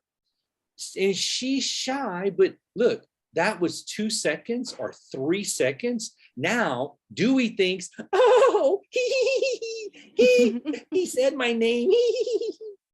Well, and you see what happens is if we create an environment, if we create an environment of peace, of safety, and we make ourselves vulnerable to a point, okay? Vulnerable to a point. I always ask my students, I say, okay, look, I need your help. I really do. I have been teaching for a long time, and some of the habits I learned, 20 years ago, I know I need to break those habits. So what I would like is if could you contact me privately, like one-on-one, and just help me. Let's have a conversation about my teaching. So number one, I create a safe environment. And number two, I asked for some private conversation, one-on-one. That way, if the student has something that they feel uncomfortable saying in front of a group, yeah, we can talk one-on-one. And before the pandemic, I would always take my students to the coffee shop. I would pay, obviously. Yeah, so I miss face-to-face. Professor Mellor, do you miss face-to-face? Yes, I do. Oh my goodness. Before the pandemic, I was going to Indonesia twice a month. Wow. And Malaysia and Singapore. I miss Padang food. Exactly. Padang food. So Rendang. Oh, Padang and food. yes. Nasi Padang. Padang, yeah. Nasi Padang, Padang. right. Oh yes. Nasi Padang. Yes. Yes. The whole tray. I mean, the whole tray with the big stack of yellow rice, and just give me the whole thing. Just leave me alone. Let me eat it. And the juice avocado. Oh, the avocado, I miss it. Oh. Wait. We will invite you directly to go to Padang, Professor David and Professor Muller. Student next teacher. Oh, hey, I put my. You read one more question? No. No. Look, hey, there are way too many questions. We're kind of limited on time. So if you want more information, or if you want to contact me personally, yeah, send me a message on Facebook Messenger. Look, I have 5,000 friends, but I will definitely communicate with you. So feel free. I don't bite. Okay, maybe, but not you. Yeah. So. Okay, thank you very much, Professor David. Okay, let me see the time. It is 9:55. Actually, we have a lot of time actually. But okay, ladies and gentlemen, we have a special sessions, yeah, because we still have time for the first plenary session. We would like to give you a chance as our appreciation to give the questions directly to our don't laugh directly to our Directly. invited speakers. Yeah, I do believe there will be more. Let's see, more people raise their hand. Miss Elvie, yeah. Miss Elvie, would you like to ask the question? You raise your hand already. Okay. Yeah, come on, time's yours. Thank you very much, moderators. I really appreciate to Professor Meller and also Prof. David.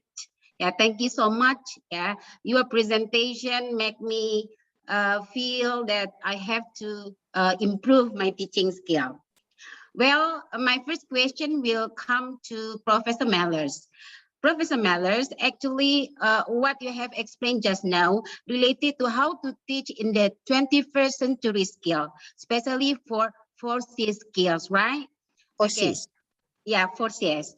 And actually, teaching in pandemics have a problem based on any research result that found that the student cannot encounters or improve the knowledge skill to be collaborative, to be communicative, to be creative, to be more have critical thinking, right? So, and also the teachers also have don't have a good capability in teaching online to improve the 21st century skill because of many problems. There is no face-to-face, just high touch, yeah, not high touch, you know. So you said that there are many things that we have to consider, like TPK, TK, TCK, and technology, TPEC, you know. But I would like to reverse my two questions to you: how to improve student skill in 21st century skill in pandemic situation for by applying technological pedagogical knowledge (TPEC) and also TPK, technological pedagogical knowledge, because all of the teachers have a good capability in content knowledge, but not to a point. Yeah. So how to overcome the problem? The second question will come to Professor David. Yeah. I am strongly agree with your explanation about the paradox. It really make me to evaluate myself how to teach well, to not to do the paradox that you have explained just now. But the problem is, in teaching learning process, especially for improving student skill in 21st century, especially for 4C skill, the teacher have to improve the ability to give feedback, right? To improve the students' collaborative, to be collaborative, to be innovative, critical thinking, and also have good knowledge.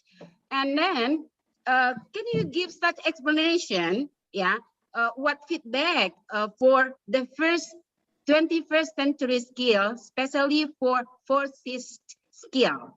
And then the second one, what criterions that the teacher should do to evaluate the feedback that they have given? I think that's all. I'm sorry, my name is Alfie. I'm S3 degree program IKB, Padang State University. Thank you very much. Assalamualaikum warahmatullahi wabarakatuh. Waalaikumsalam warahmatullahi wabarakatuh. Thank you, Miss Elfie. We thought that she is very happy to give the questions directly to both of you. Okay, the first time to Professor Meller. Okay, thank you, Miss Elfie. S3 means you are doing your PhD right now, right? Okay, all the best for your PhD journey. Okay, because I mean, I see all the best. You know why? Because different students have different journey.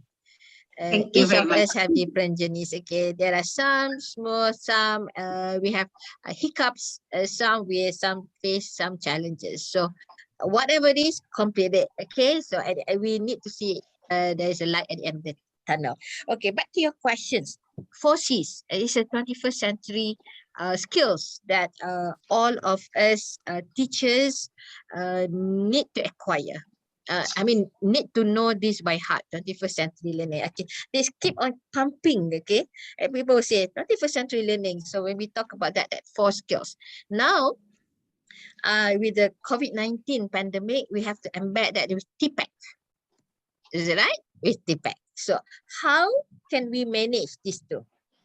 Okay, is that the question, right? How can we manage this? Okay, when we talk about 4 Cs, okay, the first one is communication. When we talk about communications, okay, again, this online thing we can manage. Okay, and then when we talk about communication, there are written as well as oral. So use all those platforms. Oral, we use Zoom, Google Meet, Team, whatnot, and we can use chat for the written. Okay, at the same time, as I said, I also use Telegram a lot with the students. So communications, we can solve that. Okay, the next one is critical and creative. Critical and creative, we can adhere to that issues when we develop our teaching materials, our content. Syllabus is there, but how we maneuver our syllabus is our creativity. Is it right? As long as the student get the message, the student learn something. Okay, we need to be creative. We need to be critical, because creative and critical, it goes hand in hand. But sometimes when we look at it, it actually creative is our left brain, I suppose. I don't know which one. Creative is right. No, critical is right. Creative is left. Okay, so we have to use both there. So we can approach those two issues with one, while developing the teaching materials, how we break down our syllabus probably, or in terms of when we pose the questions. So we can pose question critically, we can pose question creatively. Okay, all right, that's one. Collaborative, that's issues as what, and then the issues that the breakout rooms, and then no is silence. Okay, nobody talk, there is no chatting, and off the camera. So that's collaborative. So but I'll take these collaborative factors, use it either sometimes synchronous, I do it in the classroom like this, or as I said, I use a lot of telegrams, because telegram there is no time, is not this because there is no time limit. Student Gen Z, Gen Y, handphone is on their hand. Okay, we might have ladies, believe me, my generation, our handphone is in our handbag. It's not in our hand most of the time, but them is on is in their on their hands. So I think if they have questions, they want to collaborate, they go ahead. They post question, there is somebody who will discuss, be active in Telegram, and I will join them when the time comes. So you don't have to adhere to every question. Meaning that if you have one class, okay. If you have 5 classes, 6 classes, there you go. It's okay. You have so many Telegrams, chats that you have to adhere to. So I would say that let them discuss actively. You know them, okay? So let's them discuss creatively. Collaboratively in the Telegram, okay? And then you would jot down. You will pop in when the time comes. I think they can collaborate. Collaboration can be done more actively in the Telegram outside the classroom. Again, there's element of shy sometimes. Inside the classroom, they are so very good and nicely posed where they don't ask questions. Not because they don't want to ask questions. They don't want to open their mouth, because if grammatically wrong, people will laugh at them. Okay, for example, okay, so they would prefer, some people better in terms of verbally, some people better in terms of written. They like to type in Telegram because they can think, is my grammar okay? Is it people understand what I'm saying? Okay, so I think use all these ways in order to deliver our knowledge, our content. I think Prof. David Lam, I think he would like to add 1 or 2 points probably. Yeah, come on, Professor David. You know, first of all, we are color coordinated. We're both wearing pink. Oh, okay. Yes. You know, Right. great minds, right? Great minds think alike. It's alike. You know, Generation Z, their phone is another appendage. They Yes. have their phones in their hands all the time. Hi. You know, I am a generation, what am I? Generation X? Generation, yes. Yeah. And man, my phone stays in my pocket. Your phone stays in your handbag. We love life. I see young people run into walls, fall down steps because they're holding their phones. They're missing life, missing life. So yeah, it's great. Hey, Elfie. Hey, Elfie. Yes. Okay, Elfie, I made notes, but you're gonna have to summarize your questions again. Yes. So go ahead. Just quickly summarize your question for me. Summarize. Okay. Okay, thank you. Yes. Elfie? Yeah. Yeah. Well, Yeah. Can I respond? Yes, please. Professor, actually, you have explained more about the feedback, right? But I would like to know the matters for each of skills. Actually, you didn't explain more about the criterions, sir. What aspect to consider to give the feedback of about it? Okay. You know, Elfie, I remember about 4 years ago, I was doing a teacher training program in Balikpapan, and these teachers, I was helping to prepare them to go to the UK. And most of these Indonesian teachers, they did not have passports. They have never, my goodness, they've never really left their own island. They were udik or deso. They were rural people, you know, very, very rural. And one of the teachers asked a question. They said, I like to eat rice. How can I bring my rice cooker to the UK? I said, my dear, the UK uses more rice per capita than any other European country. I believe they have rice cookers. See, the thing was, she did not know. She had no knowledge of anything that was outside of her little sphere. And when teachers try to give feedback, or when teachers try to ask feedback from students about the 4 C's, okay? So many times teachers have no knowledge of what they are doing. The teachers are not critical thinkers. The teachers are not collaborative, okay? So if you want to know better how to give and how to receive feedback, make yourself into a critical thinker. Make yourself into a logical thinker. Practice collaboration with your colleagues and with your students. If you collaborate with your students in their learning, the whole process will be much easier. So you want a criterion. You want step-by-step ways to do this. Well, you know, I stopped giving step-by-step ways many, many years ago. The reason is every teacher is different. Every teacher is unique. The way I achieve my feedback is different from the way you will achieve your feedback. But we all have something in common. We all want to be better. And if you want to have better critical feedback, you need to become a better critical teacher.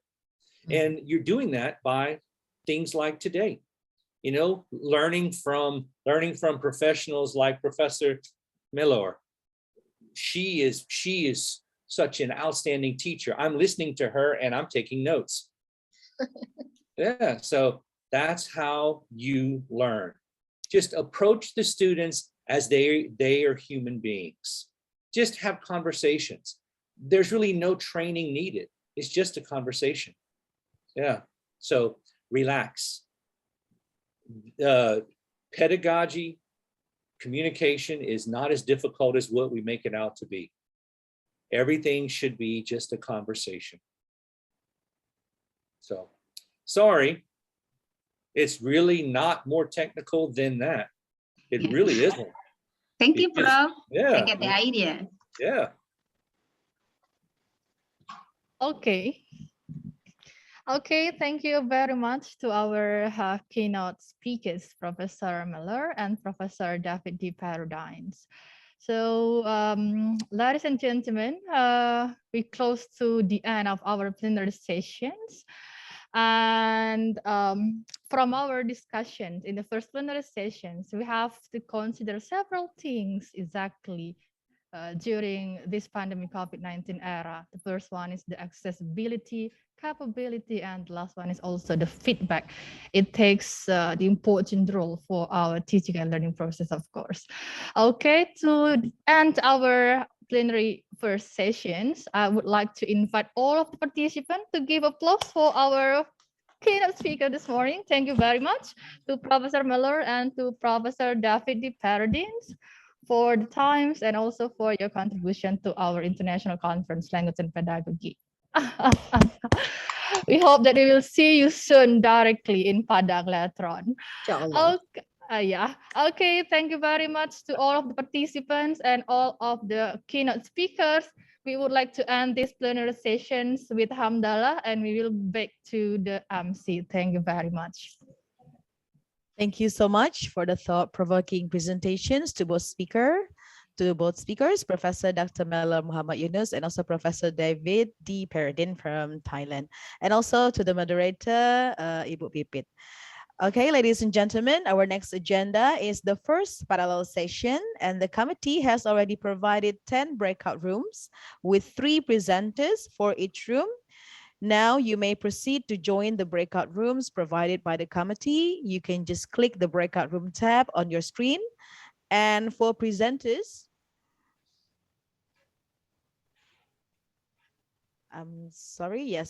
for presenters, please join the room as you are assigned by the committee, and for the participants, you are free to choose which room you would like to join.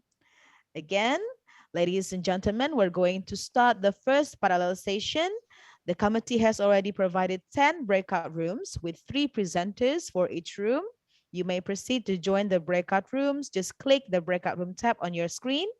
And then for presenters, please join the room as you are assigned by the committee. And for the participants, you are free to choose which room you would like to join. Hope you all enjoy the parallel sessions. I will see you later.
Rekam sendiri kan dia tadi?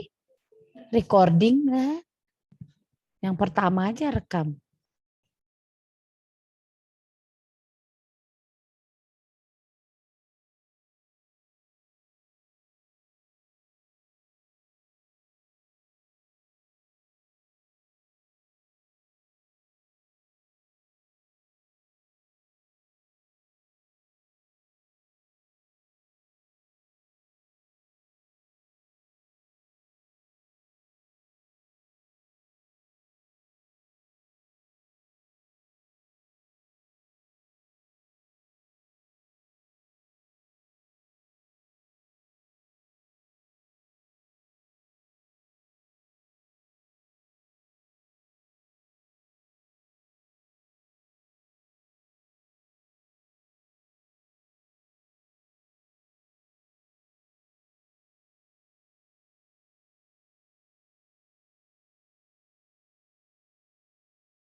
Okay, Assalamualaikum warahmatullahi wabarakatuh, and welcome back. Waalaikumsalam warahmatullahi wabarakatuh. Welcome back to the main room, ladies and gentlemen. We will start the second plenary session for today with two speakers, Dr. Emrah Ozan from Yildiz Technical University, Turkey, and Dr. Refnaldi Emlit from State University of Padang, Indonesia. I would like to invite Diviani Aprianti, MPD, as the moderator. Mrs. Diviani, the floor is yours. Thank you, MC, for giving me a chance to continue this session. Assalamualaikum warahmatullahi wabarakatuh. Waalaikumsalam. Waalaikumsalam warahmatullahi wabarakatuh. Good afternoon, the honorable speakers, ladies and gentlemen. Now we come to our second plenary session. My name is Diviani Aprianti and I will be the moderator. Ladies and gentlemen, this plenary session will take place for 1.5 hours. The first 1 hour will be the presentation of our honorable speakers, and the last 30 minutes will be question and answering session. You may write down your question in the chat room by writing down your name, your question, and which presenters you address your question. Before the presentation begins, allow me to introduce the presenters. Our first presenter is Dr. Emrah Ozan. Dr. Emrah got his master's degree in Yildiz Technical University, majoring in teaching Turkish as a foreign language. And then he took his doctoral degree in Ankara University, majoring in linguistics with a focus on lexicography. Dr. Emrah has been working as translator, research assistant, teaching English, and also teaching Turkish in University of Georgia, USA. And for our second presenter is Dr. Refnaldi. Dr. Refnaldi is one of the lecturers in English Department, Universitas Negeri Padang. And he teaches research in language teaching, instructional and material development, phonology, writing, and functional grammar. His research interests in material development. Currently, Dr. Refnaldi is the head of English department, and he also the vice rector for the academic in Universitas Negeri Padang. Okay, ladies and gentlemen, without further ado, I would like to welcome our first presenter. Dr. Emrah Ozan will deliver his speech entitled The Use of Frequency Data for Language Learner. Ladies and gentlemen, please welcome Dr. Emrah Ozan. The floor is yours. Thank you so much. I would like to express my gratitude to the committee for this conference and especially to Diffie for inviting me for making this talk. So let me share my screen first. Are you able to see it? Yes, we can see it. In full screen? No. Okay, just let me try to do it again. Sorry about it.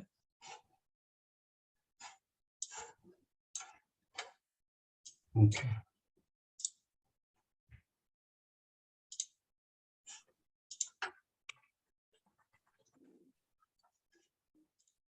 What about now? Is it okay? Okay. Yes, it's okay. Okay, that's great.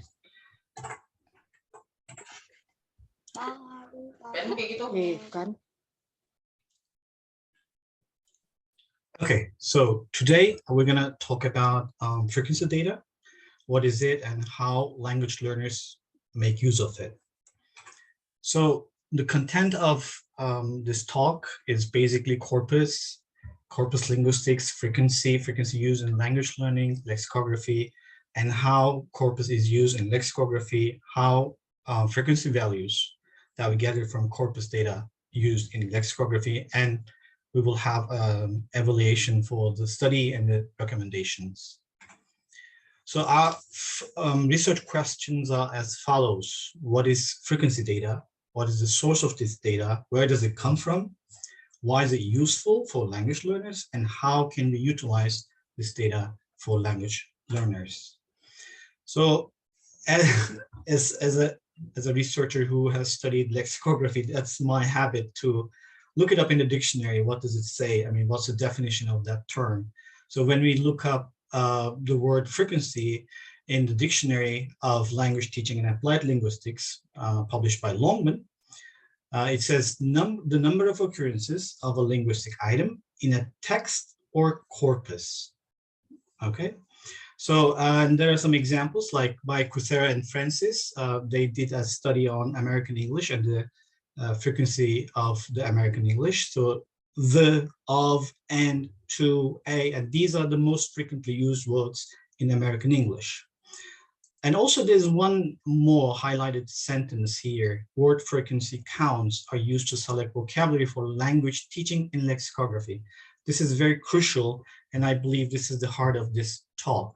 So in the very first sentence, it says the number of occurrences of a linguistic item in a corpus or in a text. So what is a corpus? So again, we look it up in a dictionary, and the corpus is a collection of naturally occurring samples of language which have been collected and collated for easy access by researchers and material developers. So what do we see when we have a corpus? We have casual conversation, business letters, English for specific purposes text, and many other examples from real English, because corpus shows us how words and other linguistic items are actually used by the speakers of that language. And this scientific study that focuses on corpus is corpus linguistics, which investigates the language structure and analyzes a large database of real language examples. That is the most important part of this, real language examples. So they're not synthetic, they're mostly authentic material. So how can we use, so when we look at the language teaching side of this part, we see that frequently observed words in a corpus shows us that they are being used by the language speakers very frequently. What does it mean? We can say that if one word is most frequently used than the others, then if the language learner may learn that vocabulary, which is frequently used, then that language learner will be able to understand more and comprehend more. And also Kilgariff, one of the most famous a late researcher who studied lexicography, he said there is no doubt that frequency lists to be created will be very useful for language learners, that from the reasons that we have cited earlier. So we said used in lexicography. What is lexicography? Sometimes this term is not very clear. Lexicography is the art of dictionary making. And also it's not only dictionaries for native speakers, but also dictionaries for language learners. So let's have a very brief look to the history of corpus. In the 60s, everything started by using computers only for compiling process in a limited fashion. They used the corpus only as a database, not for compiling the dictionary. In the 1978, computers were being used for the compiling process. So there's a difference of using computers and using corpus. Okay, so these are only limited to computers being used by dictionary compiling processes. Only in the early 80s, Collins-Cobalt project started to use a corpus for compiling a dictionary. So this was the first example. In the 1990s, publishing houses started to use the special software, only in-house usage. So they were not publicized or they were not commercial. And then in 1995, Longman Dictionary of Contemporary English and Collins-Cobalt started to use frequency data in dictionaries. And we will elaborate it later on how we can use this data. And also, right now, it's widely used, especially in the United Kingdom.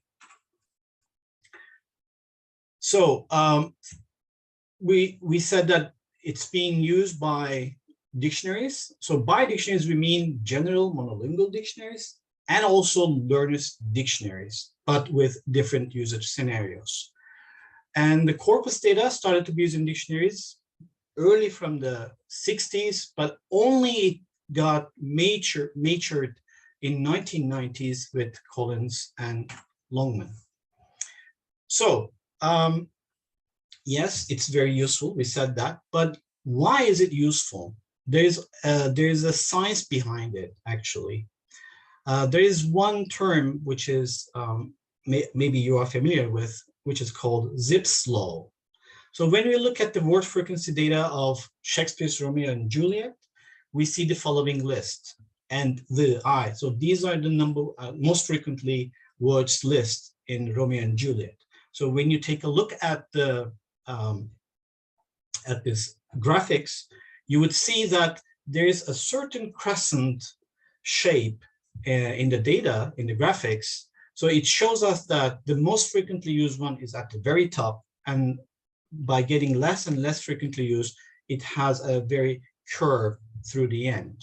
So there's actually a mathematics behind it. The second most frequently used word is only the half of the most frequently used word. It's just one, it's just right the half of it. And the third most frequently used word is the 1/3 of the earlier one, which is the second one. And then the fourth one is the 1/3 of its previous frequently used word in the list. So when we look at it, you would see again a curve in the graphics. So every time a word is number one in the frequency list, it means that it's widely used by the speakers of that language. Another term is Pareto distribution, which shows us that actually Pareto is an economist, and he studied, he's an Italian, and he studied economics, and he found that almost 80% of the land is owned by only the 20% of the population. And then he came up with this idea that there's a distribution. Also, this distribution is sometimes known as 80-20% or 80-20 ratio, depends. But what it shows us is very, very interesting, and it's aligned with Zipf's law, as you can see from the graphics. So when you draw this graphics, the same one that we showed earlier, the most frequently used word list, and it has a curve very similar to Pareto distribution. And when we drove a line, almost to the 80% of the whole frequency, we would have, 20% of the whole frequency, we would see that the most frequently used words are only in this 20% area. So what does it show us? If a language learner would be able to study most frequently used, which is the representation of the 20% of the whole vocabulary, then they will be able to understand the 80% of the whole language, which is aligned with the Pareto distribution and Zipf's law. So what can we do about it? So the aim of this study, if Zipf's law and Pareto distribution shows us that frequency is a valuable thing, valuable data for us, then we can use it in several different ways. So we're going to take a look at the corpus data, how it is used by dictionaries, and how dictionaries represent this data to the user. For this purpose, we analyzed Collins-Cobalt, Longman Dictionary of Contemporary English, Macmillan English Dictionary, and Oxford Advanced Learners Dictionary. We examined two of them. Actually, this is called the 6 big dictionaries by most researchers in the literature.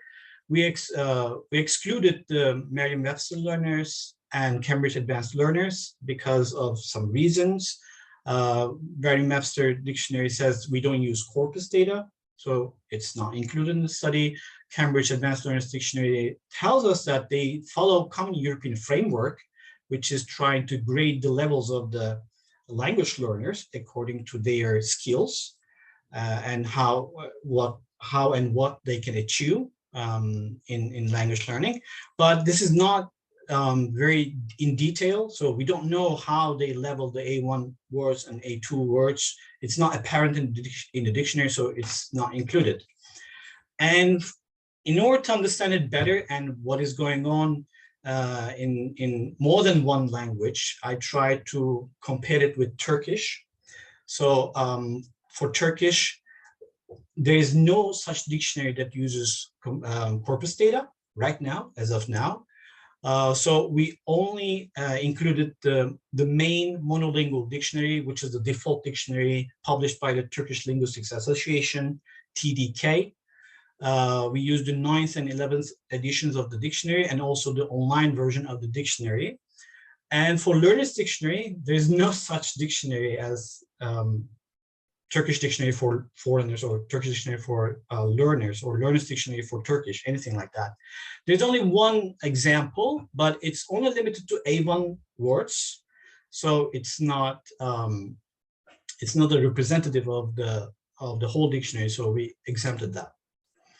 So when we take a look at the corpus that the dictionaries use, Collins Cobbett uses the Bank of English, which has 650 million words, and it's a recent corpus. It contains both written and spoken data. Longman uses Longman Corpus Network with 330 million words. It's recent, it's both written and spoken, and as you can see in the details, it has more like 10 million spoken and 10 million US English spoken data as well. Macmillan uses the World English Corpus, 1.6 billion, and it's recent, contains written and spoken data as well. And Oxford Advanced Learner's Dictionary uses the BNC, which is the most famous corpus of all, British National Corpus. It has 100 million words.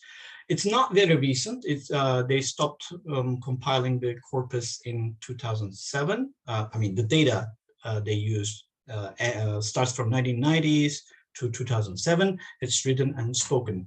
And for Turkish, unfortunately, the dictionary does not use corpus data. We said that earlier.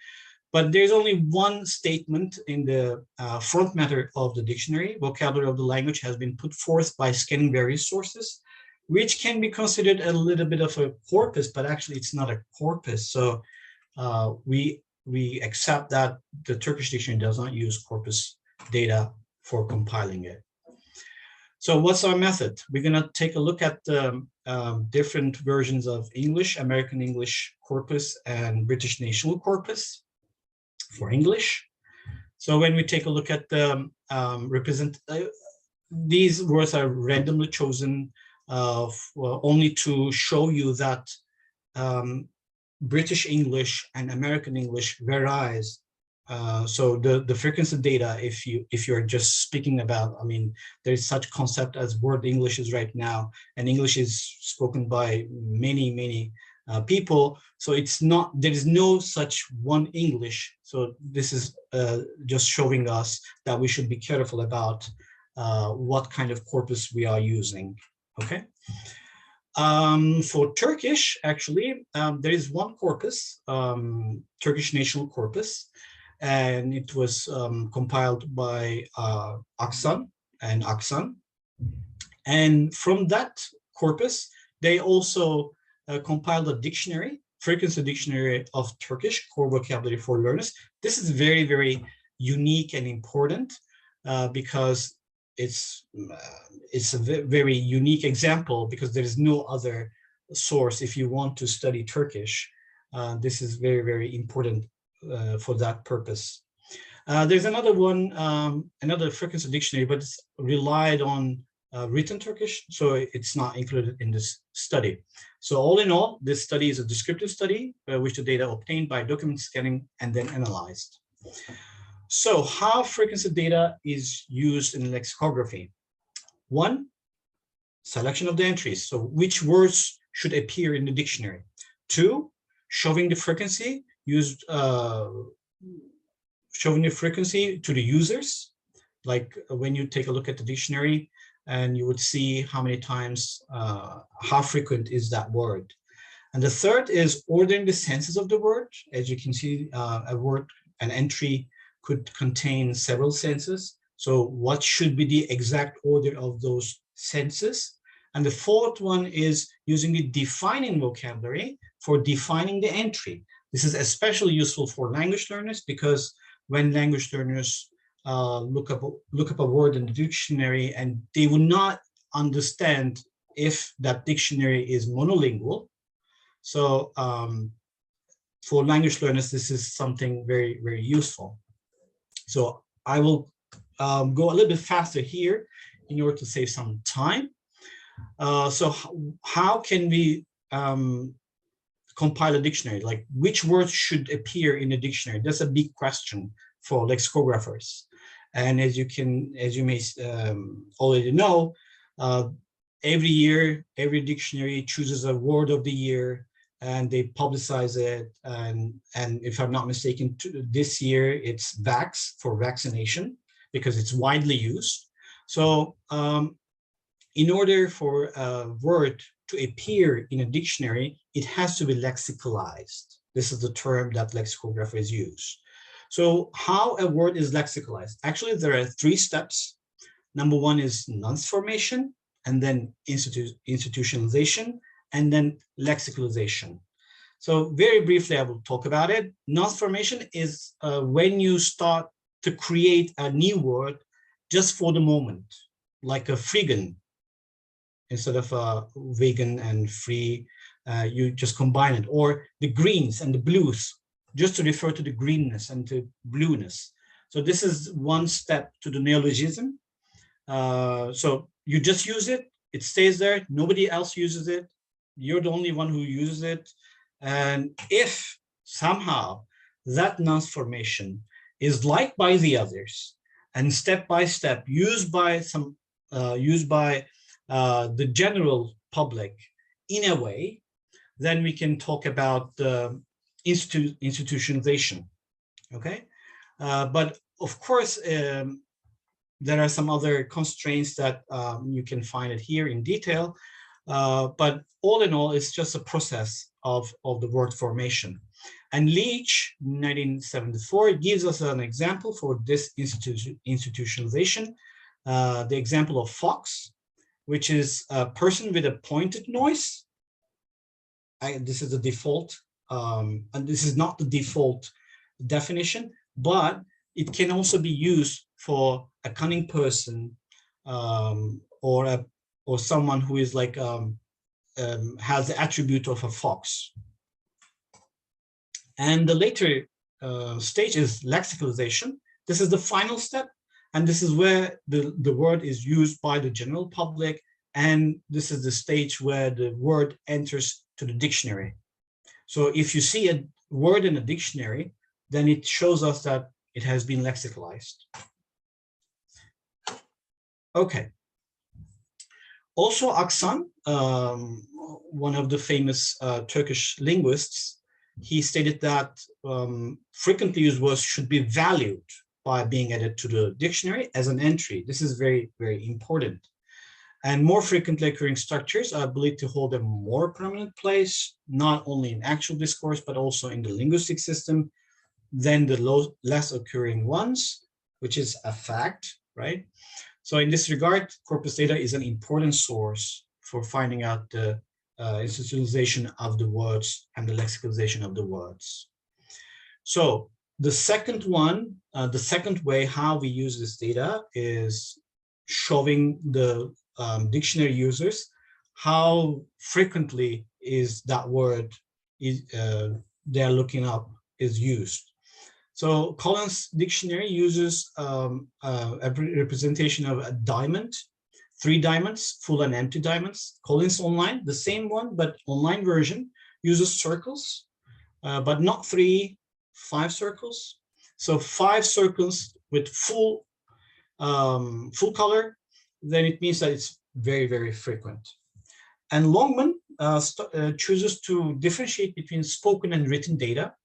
So if one word is used more frequently in spoken data, then it's S1.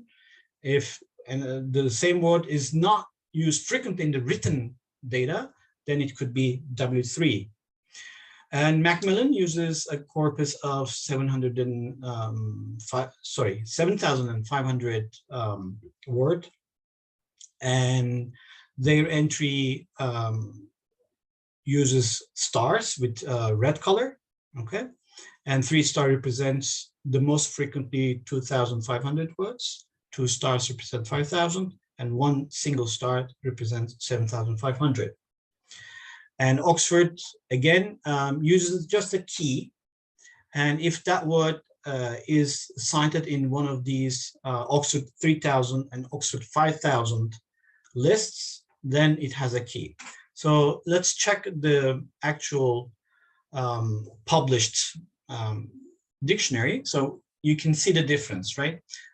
And has 3 diamonds with full color, but given has only 1 diamond, which shows that and is more frequently used. So whenever a language user looks it up in the dictionary for the word and, so that learner would see that, okay, I need to learn this word, okay, because it's very frequent in language. And the online version uses circles, and here's how they show some examples like and ambitious. And Collins Cobalt and the online version compared to each other. And the next one is Longman Dictionary, spoken and written data separated. It is very, very useful because, as you can see in the example of nasty, it's widely used in spoken language, but it's not used in written language. So whenever a language learner look it up in the dictionary and say, okay, this means that, but how am I going to use it? So in the productive way, that learner would see that this word, this specific word, is mostly preferred in spoken language, but not in written language, which is, I believe, a valuable data for language learners. And this is the online version of the same dictionary. And the next one is Macmillan Online.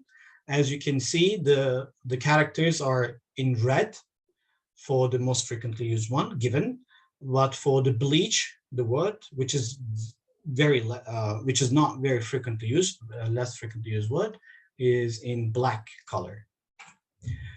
And when we check the Oxford print dictionary, actually there is no signification of any kind of sign which shows us that this word is used frequently or not that frequent. So for this purpose, Oxford preferred not to show it in the print version. But in the online version, they use a single key. So they do not differentiate between like what is the level of frequency and so that. So instead, they just use a single key sign. If it is in that 2 lists, Oxford 3000 and Oxford 5000, then they use a key. And when we take a look at the Turkish dictionary, unfortunately, there is no such usage of, because it's not relied on corpus data. They are not showing the corpus frequency of that word, because ve, which equals to and in English, ve is very frequently used in Turkish, but it's not indicated to the user. When we compare the monolingual Turkish dictionary to the Turkish dictionary for learners, which has its source from the corpus data, we see that they are aligned to the point that the ratio is 99.4, which is not 100. It seems so big, I know, but sometimes when you are so precise in such data, 99.4 is not 99.9. But I don't know, it's up to you. It depends on how you look at the data. The third one, I think I need to continue a little bit faster, I guess. We may be running out of time. Okay, ordering the senses. So whenever you look at the dictionary, you would see different senses, but you have, so the first sense should always be the default sense, right? So whenever you're talking about summit, what's the first meaning of the summit? You will think about a hill, right? A top hill, a mountaintop. If you rely on corpus and your corpus is not a reliable corpus, what do we mean by that? you need a balanced corpus, which means, as we said, corpus is a collection of texts. So if you choose only, let's say, from political texts or newspapers, and then you compile a corpus out of that, then of course the results will reflect that data. So Collins-Cobalt 1987 edition gives us the first meaning of summit as a political meaning, because they relied on the corpus, but they didn't understand at that time, I'm talking about 1987, so they couldn't figure it out that the corpus would reflect the data. So you need to be careful when you're building your corpus. This is a very unique example in the literature, and it's a very famous example. And for the Turkish, we checked the Turkish national corpus. And again, we have some similar results because it's not relied on corpus data. So when you do not rely on corpus data for compiling a dictionary, of course, you would have some differences. This is a light work it depends on which word you combine it with, you collocate it with, and then the meaning would differ. Like if you say ortaya çıkmak, it means to show up, and then it could be object, to object something, it could depart, this and that. So, but the frequency list is like this one. So the more frequent one is 581, and the other one, the next one is 140. But we do not see this is reflected in the dictionary because the first one, ortaya çıkmak, is cited as the 34th sense of that word. I mean, just look at the difference, 34. And when we check the other ones, karşıya çıkmak, yola çıkmak, in the first one in the corpus is in the second row, but it's cited as the 29th sense in the dictionary. And yola çıkmak is third in the corpus, but 18th in the dictionary. Dışa çıkmak is fourth, but it's cited as somehow first in the dictionary. And the next one is defining vocabulary. This is especially useful for language learners because that's how you define a word only by using a limited set of words listed according to the frequency, okay? So Collins-Cobalt uses a list for 2,500 words, Longman 2,000 words, Macmillan 2,500, Oxford 3,000, but Turkish dictionary does not follow such methods. But of course, we have to be careful about this because sometimes publishing houses use this. Am I running short of my time? Okay, I'll just make it very, very quick. So we have to be careful because sometimes it's used for publication purposes, for commercial purposes. So the average ratio is around 85. So 85% of the time they follow this list. Sometimes they just get out of this list as well. So what do we suggest, right? We suggest that dictionaries should use this valuable data for language learners. If they are able to show such data in the dictionary, then anything happens like this COVID-19 and anything like that. So they have to sit inside their house and they self-study, they do the self-studies so they can learn more about the language by seeing this kind of data in the dictionary. And this is just a proposal that we came up earlier. I told you that earlier Turkish dictionary does not use the corpus data and does not show the frequency, but we do have a Turkish frequency dictionary. So if they were to merge those two, then the end product would look like something like this. And I would like to thank everyone who is listening to me. And this is the end of my talk. Thank you. Thank you very much, Dr. Emrah Ozan, for your wonderful presentation. Honestly, you have added our insight more about dictionary because usually we just use the dictionary only to find the meaning of a word. And now we know more about dictionary. Okay, ladies and gentlemen, for the question that you want to ask to Dr. Emrah, you can please write down in our chat room.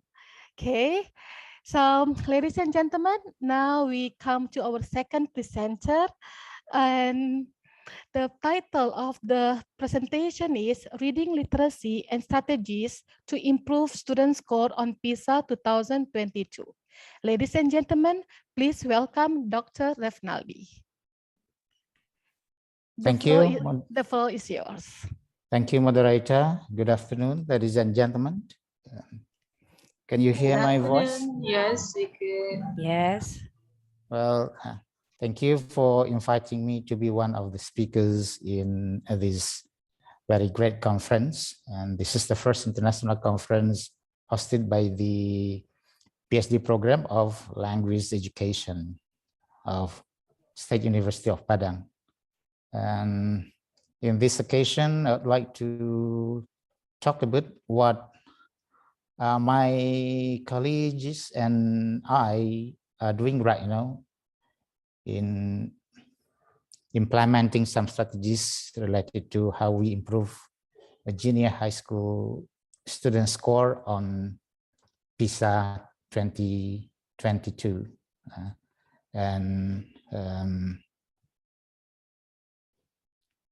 Let me share screen.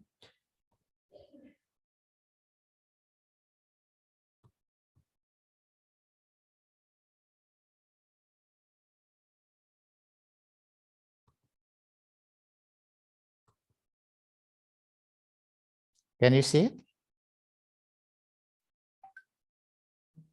Yes.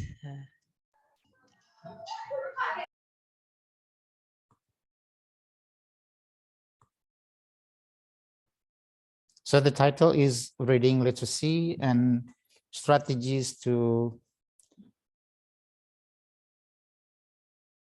improve student scores on PISA 2022. We know that PISA is one of the assessment that has been used for measuring students' basic literacies related to science, math, and reading, especially for students with age of 15 years old. And in Indonesia, it equals to grade 9 of junior high school, or in some cases, it is equal to grade 10 of senior high schools. Now let's look a bit about what PISA is. And so PISA is the Program for International Students Assessment. And this is a kind of the triennial survey of 15 years old students. And PISA assesses the extent to which the students have acquired the key knowledge and skills essential for full participation in society. And the assessment itself focuses on proficiency in reading, mathematics, science, and innovative domains. This is in 2018. So the innovative domain was the global competence, and also on students' well-being. Then the other things about PISA, PISA also assesses students' performance on real-life tasks. Not actually what they are learning in schools, but the performance on real-life tasks, which are actually closely related to what they are learning in schools. And this kind of project is actually developed by the Organization for the Economic Cooperation and Development, OECD countries.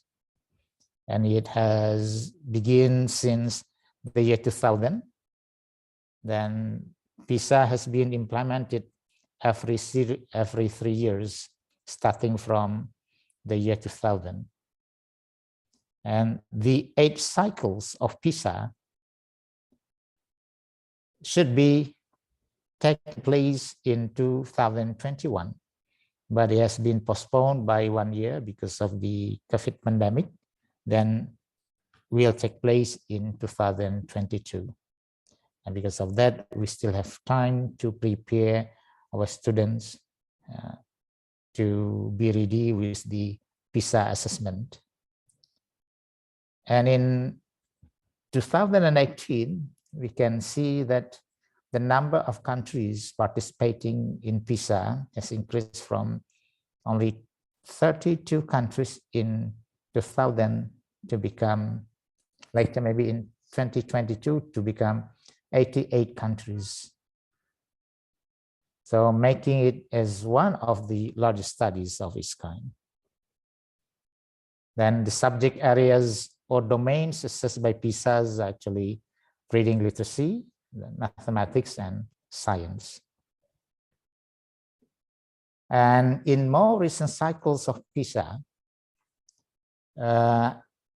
so we have an additional innovative domains that have been developed and made available to countries to administer for students. For example, in 2018, there is the global competence. This is for the innovative domains, while in 2022 later, so the focus will be on creative thinking. Now, due to this, now let's see the key features of PISA, especially in 2018. The PISA 2018 survey focused on reading with mathematics, science, and global competence as minor areas of assessment. So the main focus is on reading in 2018, while mathematics, science, and global competence as minor areas of assessment. Then PISA 2018 also included an assessment of young people's financial literacy, which was optional for countries and economies. While the result of this assessment, especially for the reading literacy, mathematics literacy, and science literacies, were released on the 3rd of December 2019, and the result for the global competence were released in 2020. So the number of participants, we can see that some 600,000 students completed the assessment in 2018, representing about 32 million 15-year-olds in the schools and 79 participating countries and economies. So 79 countries. In Indonesia itself, so there are 12,098 students in 389 schools, and they completed the assessment, representing 3,768,508 15-year-old students, or 80% of the total populations of the 15-year-olds.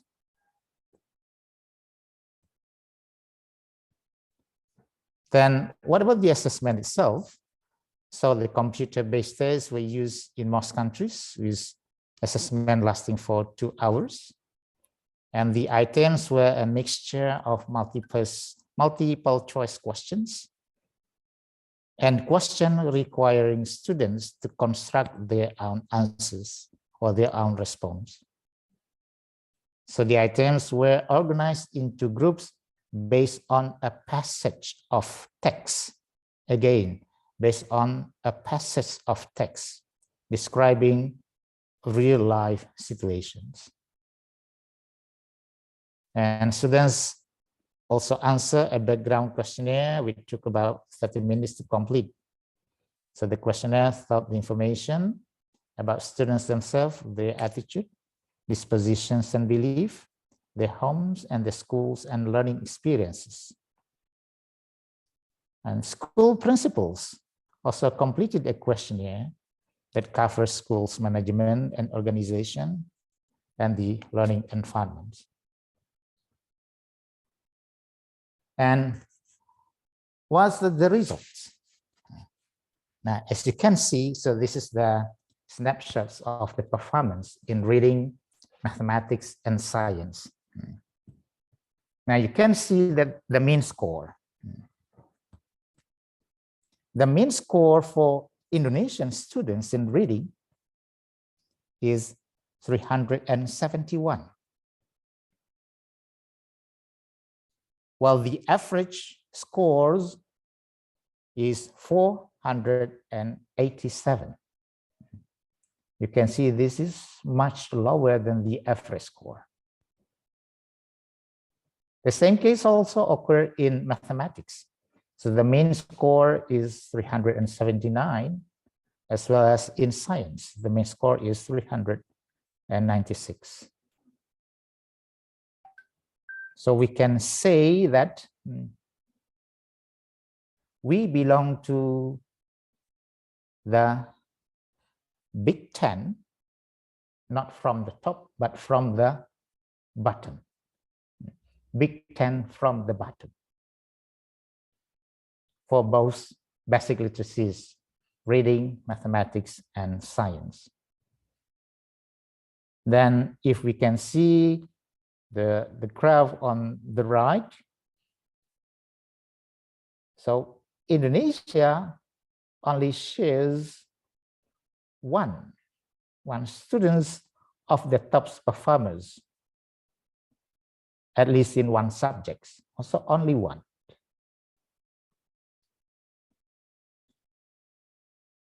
While the average is 16.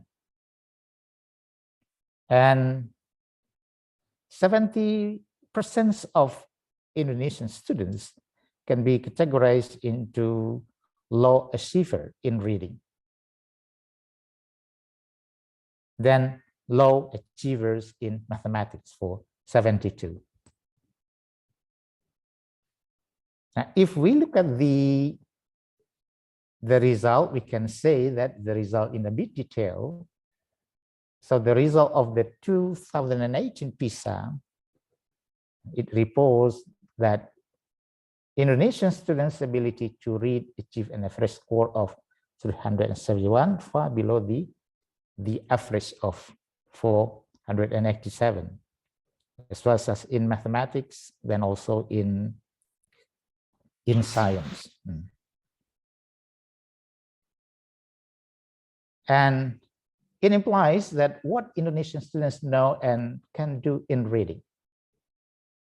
So the first one is 30% of students attain at least level 2 proficiency in reading, compared to 77% on the OECD average.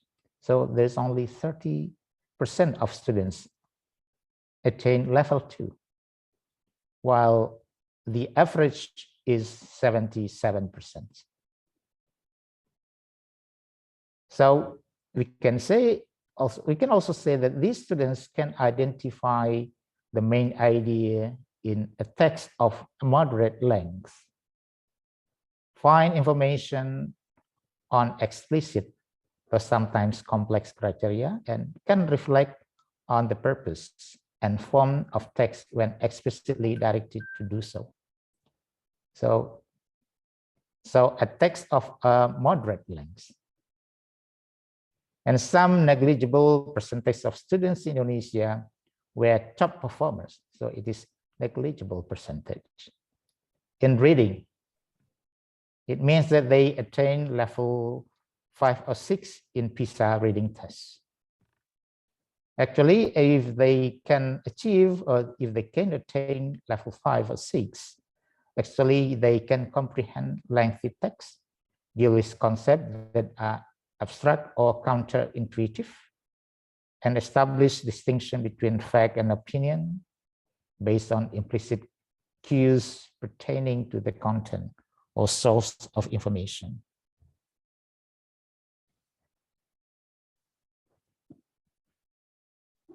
Then in 20 education systems, including those of 15 from OECD countries, more than 10% of 15-year-old students were top performers. But it does not occur to Indonesia. Now, let us look at the trends from 2000 to 2018. After having 7 cycles. In 2000, this is for reading. You can see that in 2000, we get 371, then increase a bit to 382, then 399, and it becomes to the top or to the peak to 402. But again, in 2012, it decreases to 396 and increases a bit in 2015 to become 397. But in 2018, it decreases gradually into 371. So it is exactly the same as what we had in 2000, 371. And after 18 years, we are still at 371. This is for reading. So I focus more on reading.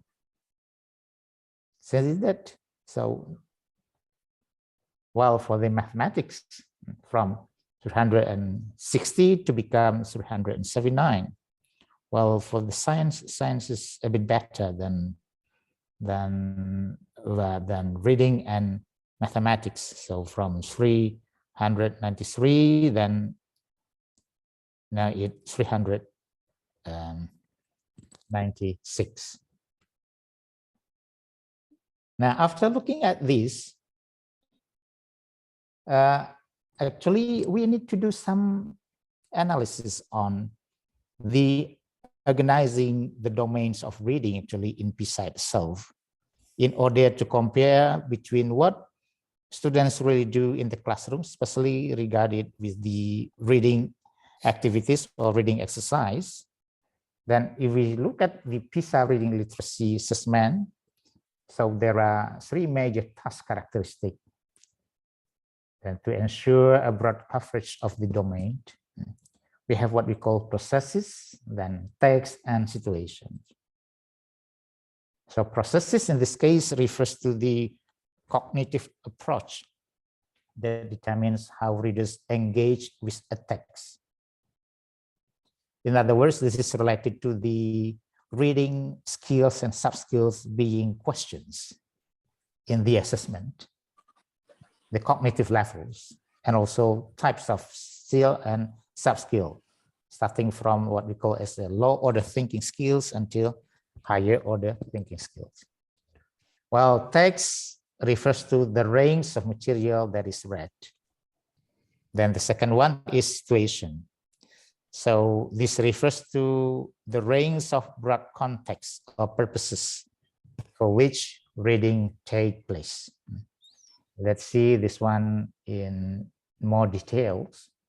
Now, when we talk about the process, or especially with reading literacy itself, actually, so there are 2 main broad categories. The first one, so the assessment is related to the use of content, primarily within the text. Then the second one is draw primarily outside knowledge. Now, if it is reading with the text, we have what we call the activity to access and retrieve information. How we can access and retrieve information. And the second one is to integrate and to interpret the information itself. Now, integration and interpretation can also be categorized into 3. With one with the a bit lower, this one belongs to the PISA development, while the rest of 2 belongs to the PISA. So comprehend literal information. Then the second one is form a broad understanding. Then the next one is to develop an interpretation. Well, when we talk about how we draw primarily upon outside knowledge, this is called reflection and evaluation. How students can reflect on and evaluate content of the text. Then the second one is how students can reflect on and evaluate form of text, so content and form.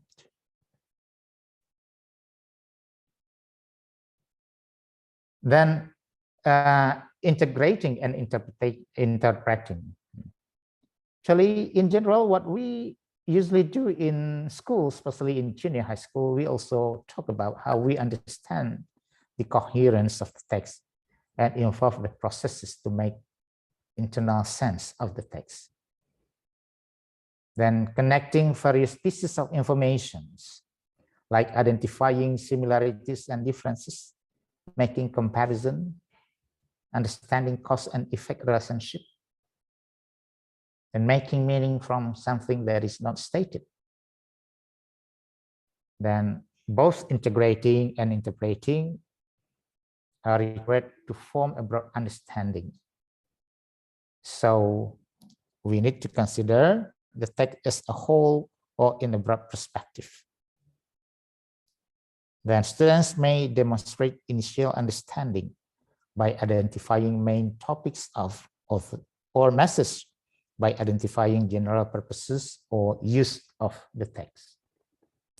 These are the things that are classified into integrating and interpreting.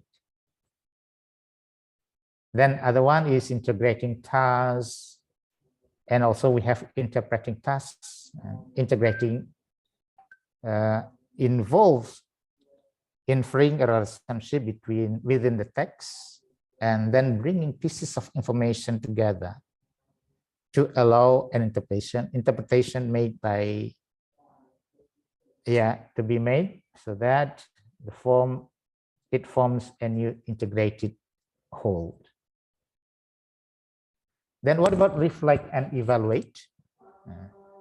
Actually, this is the things related to the involving drawing up knowledge, ideas, or attitude beyond the text in order to relate the information provided within the text to students' own conceptual and experiential frames of references. So reflect items may be thought as those that require readers to consult their own experience or knowledge, for example, to compare, to contrast, or maybe to hypothesize. So these are some skills that are questioned in PISA. Then evaluate items are those that ask readers to make judgment, drawing on standard beyond the text. Then also reflecting on and evaluating the content of the text require the reader to connect information in a text to knowledge from outside sources. Readers must also assess the claim made by the text against their own knowledge of the words. So this is like when we do evaluations. Based on this, if we look at the situation, we're going to find the 4 situation variables used in the PISA. So this is based on the Common European Framework of References developed for the Council of Europe. We have what we call personal, public, educational, and occupational. So 4 situations, 4 situations of the text being used. Personal text, public text, educational text, and occupational text. What about the text itself? There are 4 main text classifications. we have what we call the mediums, whether the text is in a printed form or in a digital form. And the second one is the environments. We have what we call authored-based text and message-based text. While the text form or text format, we have continuous, like using a short essays or a paragraph as the text. And we also have what we call as non-continuous, using graph, tables, charts, and mix. We have the explanation in form of paragraph, then followed by the graph, the diagram, or the tables, and even multiple. While the text type being used on PISA is description, narration, exposition, argumentation, instruction, and transactions. Now, if we look at these three ideas, actually, I think when we look at what we have done in high school, especially in junior high school, about 50% of this kind of things is being introduced to the students. But actually, maybe because of other factors, then they still cannot answer correctly what we have in PISA assessment. Yeah, apart from some skills or maybe types of assessment being used that still need some more practices for students, because our students usually recognize multiple choices and limited constructed response as opposed to open constructed response, and some other types, like we have what we call as the true false, and differentiating or distinguishing between facts and opinion. This is what we need to realize later in developing an assessment that might be based on the PISA assessment. Now, based on this, in order to help our students improve the scores on PISA 2020, we do three main strategies. So the first one is we try to develop reading literacy assessment based on PISA. Then the second one, we implement some innovative learning models. We have case methods, team-based projects, then we have EXO-OLO models, and then this is character-based project.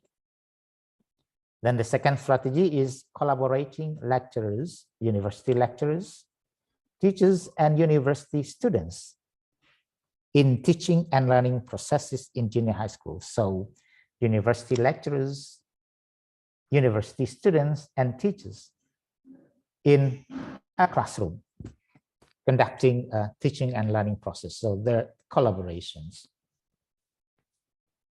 Then in developing the reading literacy assessment, we implement higher order thinking skills literacy assessment. Right now, it is being implemented by 9 lecturers, which is held by 18 junior high school teachers and 18 university students in 3 schools. Then we also conduct research and development on developing reading literacy assessment based on PISA through several types of research. Then the second one is implementing some innovative learning models. So we are implementing right now case methods involving 9 university lecturers, 18 teachers, 18 university students, and 122 junior high school students. Then the second one, we are also implementing team-based project, which involve 9 university lecturers, 18 teachers, 18 university students, and 120 junior high school students. And the third models for the what we call as EXO-OLO models, we also involve 9 university lecturers, 18 teachers, 18 university students, and 122 junior high school students. And the character-based project we also have 9 university lecturers, 18 teachers, 18 university students, and 122 junior high school students. So the implementation of these 4 models are for all subjects in junior high schools, not only for science, not only for mathematics, and not only for language, but also for something like civics education, for arts, and also for religions. So that we expect that by implementing these models, students' higher order thinking skills can be improved. Then later we can see whether there is a direct effect of improving their higher order thinking skills on the way they can answer questions on PISA assessment on 2022, especially for reading literacy.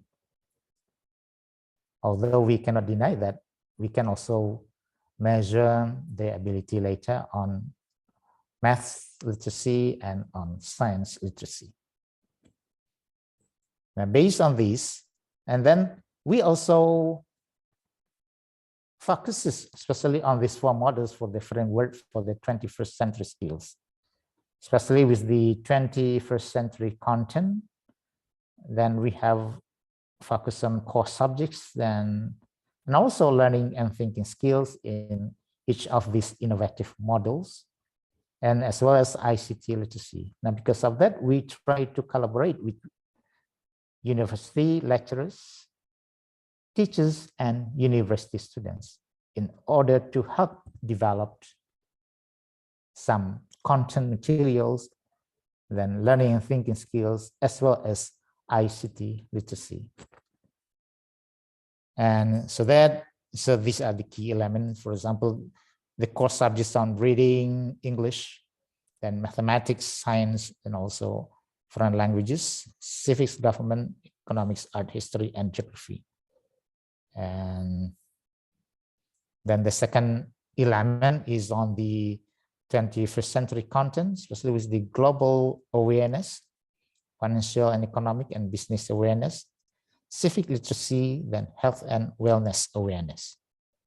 And the key element for number 3 is ICT literacy. So informational and communication technology.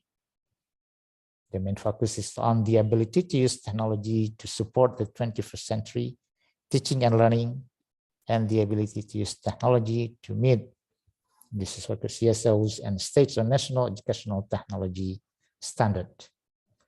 And learning skills, especially with the information and media literacy, visual literacy, then communications.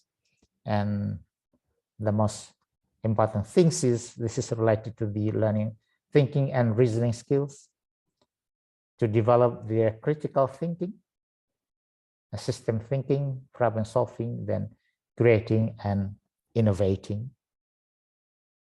And for the life skills, so the interpersonal and self-directional skills like interpersonal and collaborative skills, the ability to work in team, self-direction, then accountability and adaptability, social responsibility, and ethical behavior. And we also use high quality assessment that measures students' performance for the element of 21st century education.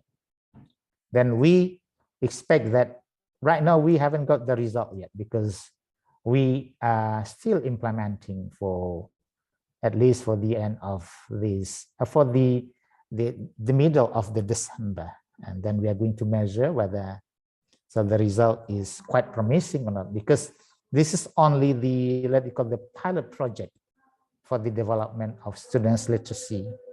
And this kind of project is granted by the Department of Education, Culture, Research and Technology of Republic of Indonesia.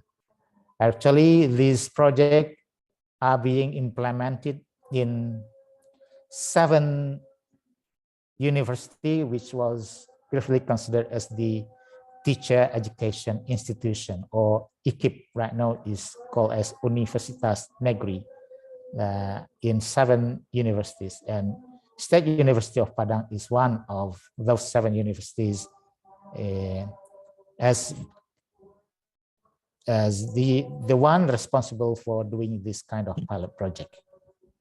I think that's all that I can say related to the projects related to the developing of basic literacies in State University of Padang.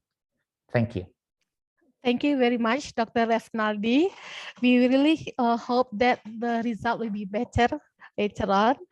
Okay, ladies and gentlemen, we come to the next session, which is answering question and answer session.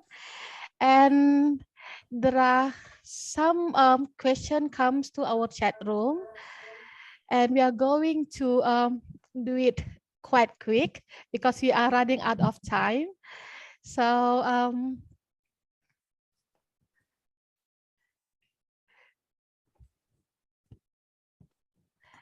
okay, so this question comes from Miss Erna, and the question goes to Dr. Emrah.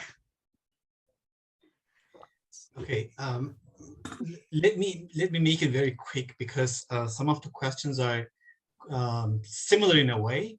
Yes. What I can say about corpus is it depends on how you build the corpus, because there are ways that you can tag individual words. Like there are questions related to the like authenticity usage and everything.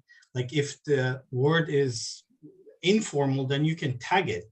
I mean, instead of just look it up in the dictionary, you can tag it in the corpus. So there are some other various elements that you can use, especially while building your own corpus. So it depends solely on how you build the corpus. If you add some extra information, then the corpus will provide you extra information. It's just a bunch of collection of text. So how you collect the text is one parameter. And then how you tag, like you add piece of information to the individual word in the corpus. This is called tagging. So how you tag a word in the corpus is another parameter. So the end result will rely on those 2 parameters for the corpus. And there are some other questions that I would like to very quickly address. How can we use this, and how can we implement this in language teaching courses? What I can say very briefly is that we can focus on frequently used words and try to include those words into our lesson plans so that our students will be able to know about those frequencies.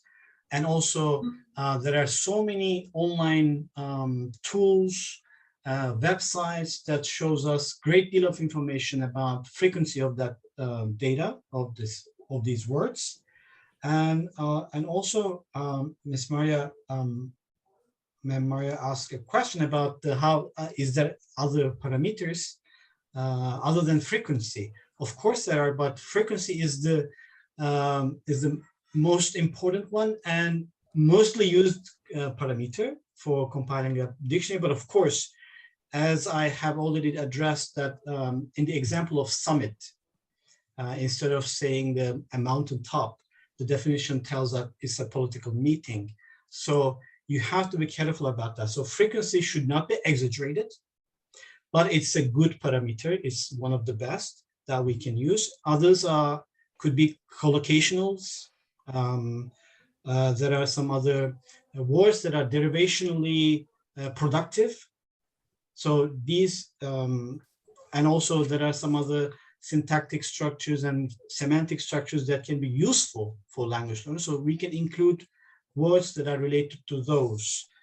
And I think that's and also how can we prepare our own material is there are so many there are many websites that you can use, and one is english-corpora.org COCA, which gives you the results of the COCA corpus. And I will just type it down over here in the chat so that if you want to play around with that data, so you can do that and then implement it in your lesson plans. I hope I was able to answer all questions in a very brief way. Yes, thank you, Dr. Emra Ozan, because basically when I read the question, basically the question are the same, but in a different way of expressing it. Okay, thank you, Dr. Emra. And then there is the next question goes to Dr. Refnaldi. Dr. Refnaldi, this comes from Miss Maria. As we know that Indonesian students are lack of reading interest and habit. So by using PISA assessment, is it helpful so far for teacher and also our government to revise the policy on reading literacy at school? So what do you think, Dr. Refnaldi, about this? Thank you. So PISA is not everything. Yeah. This is only one measurement. Yes. Yeah. That's what we need to remember. So PISA is based on what the students can have on their real life at the age of 15. This is what we need to remember. Not to achieve what they can gain from their studying after one semester or after 1 year or after 2 years or 3 years. But this is related to what they can do in real life. This is what we need to understand. So some of the ideas or the questions in PISAs are not introduced in schools. Then, now what we need to do? Now, in order to do this, we need to have some integrations. Yeah, we need to introduce the student to with the models of the assessment used by the PISA. This is one of the things that we can do. Then the other one is related to the reading habit. Again, this is not only the case for junior high school and senior high school, but the main case is actually in the elementary schools. Yeah, so actually the revisions of curriculum 2013 or known as curriculum 2013 is actually based on what we obtained from the PISA. Based on the result of the PISA, then we made some, in quotations, so revolution on the curriculum revisions. But actually, until after nearly 10 years, that's not much different, especially in reading literacy. What's wrong? Now again, we need to do again, we need to analyze again, to conduct, to evaluate again the curriculum, whether the curriculum is not appropriate for students or whether the way we implement the curriculum is not right. Or maybe some other factors influence whether we can achieve or we can do what curriculum says. Yeah, so there are so many complicated matters related to this. But when we talk about reading habit, again, we need to start from not from the junior high school, but starting from the very beginning of elementary schools. Yeah, so the reading habit. We can compare experiences, student experiences when we do comparative studies, the educational system in overseas and the educational system in our countries, especially regarding with the reading habit.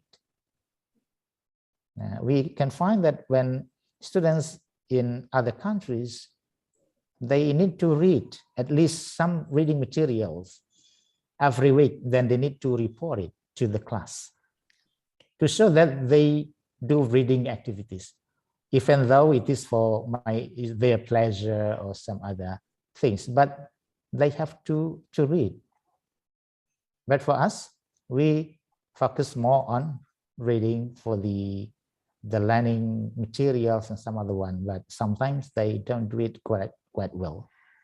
So again, reading or literacy, especially with the basic literacy, assessed in PISA should get more focus on our schools, beginning from elementary schools, because this is the very basic literacy: science, math, and reading. Because we know that this is quite important. And after that, we have what we call as the technological literacy and some other types of literacy. Yeah, okay. Then what's the second questions? Actually, it's quite, IAD question, you have answered it, Dr. Refnadi. It's about the genre base of text reading has been implemented to curriculum 13 in Indonesia. Has not it been able successfully to improve the reading competencies of Indonesian students? Because more of the questions addressed to the students are considered as the questions related to the low order thinking skills, not higher order thinking skills. Yeah, Pak Ayandi. Like what was the general ideas, and then was the, what is it, the generic structures of the text, and the other one. So not many questions are addressed to improve student higher order thinking skills. And I think there's nothing wrong with genre-based teaching, but there's something wrong with the questions that we address, especially when the reading sub skills being questioned with the text.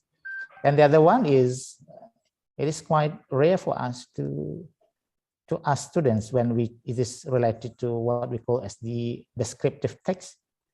Then, yeah, we almost never ask the student to describe graph, table in high school. Yeah. This is a kind of description, right? But almost all teachers don't do this. For example, students are given a table, and can they describe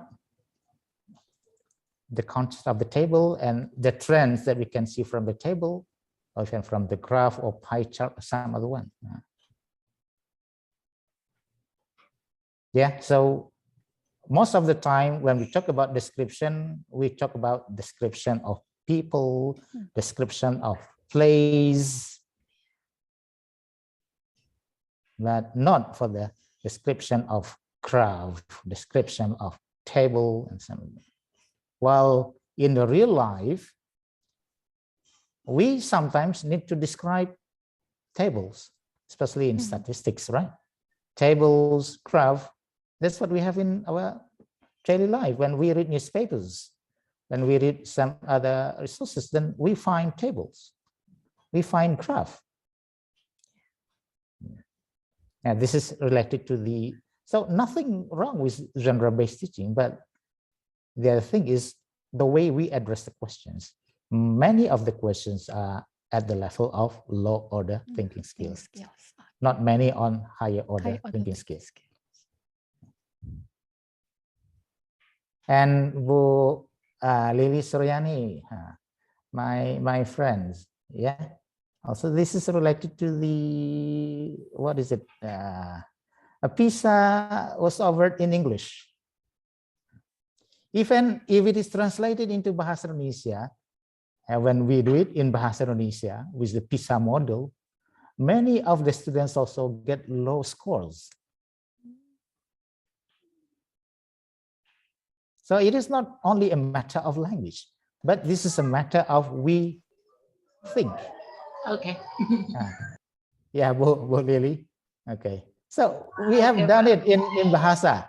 We translate it into Bahasa. So for science, for math, then we offered reading literacy in Bahasa. Even teachers also get low scores. Only Okay. students. Thank you. Thank you very much, Dr. Resnaldi. Have answered all the questions in the chat room. And there is one more last question to Dr. Emra. So the first question has been answered actually, but not the second one. So it comes from Uchi Muko Adrianti. So she was asking about what is the role of corpus linguistic in linguistic area, especially in English language teaching for ESL learners. So this is the one that you have answered it. How do we apply this corpus technique in this pandemic situation? So maybe there is a strategy in this pandemic situation that you can offer us, Dr. Emra? Most certainly. We can ask our students to prepare their own word lists. And also we can ask, they should check overcheck their list and the frequency list. So when they are, like Dr. Refnadi addressed to that earlier, we need to read. So if we start reading, then of course we would see many different unknown words. So then they will be able to address their needs. We can prepare some word lists for their own studies, so something like a study list taken from the frequency lists. And also there are some attempts, especially in frequency dictionaries, and Routledge Press has a very good a series of frequency dictionaries for all languages in the world. I'm not sure about Bahasa Indonesia, but probably for English, for Turkish, they do have it, for German, for Spanish, for French. So especially for English, it's relied on American English, by the way. So they can prepare, they already prepared some theme boxes where they only use like animal names which are more frequently used than other animal names. So we can have an approach on letting our students to study those frequently words, but with a theme, so they would be more meaningful to them. So we can just ask them to have their word list or study lists, and they can study by themselves, something like a self-study. Okay, thank you very much, Dr. Emrah. So it seems that all the question has been read in the chat room. And as the moderator, I would like to say thank you to Dr. Emrah and Dr. Resnaldi. Okay, ladies and sama-sama. Yeah. Ladies and gentlemen, finally we come to the end of the presentation. We would like to say thank you again for the presenters for their informative and interesting talk, and also for the audience for the contribution. Okay, I will return the next session to the MC. Thank you so much for the thought-provoking presentations to the plenary speakers, Dr. Emrah Ozan and also Dr. Resnaldi Amlit, and also to the moderator, Mrs. Divi. Thank you.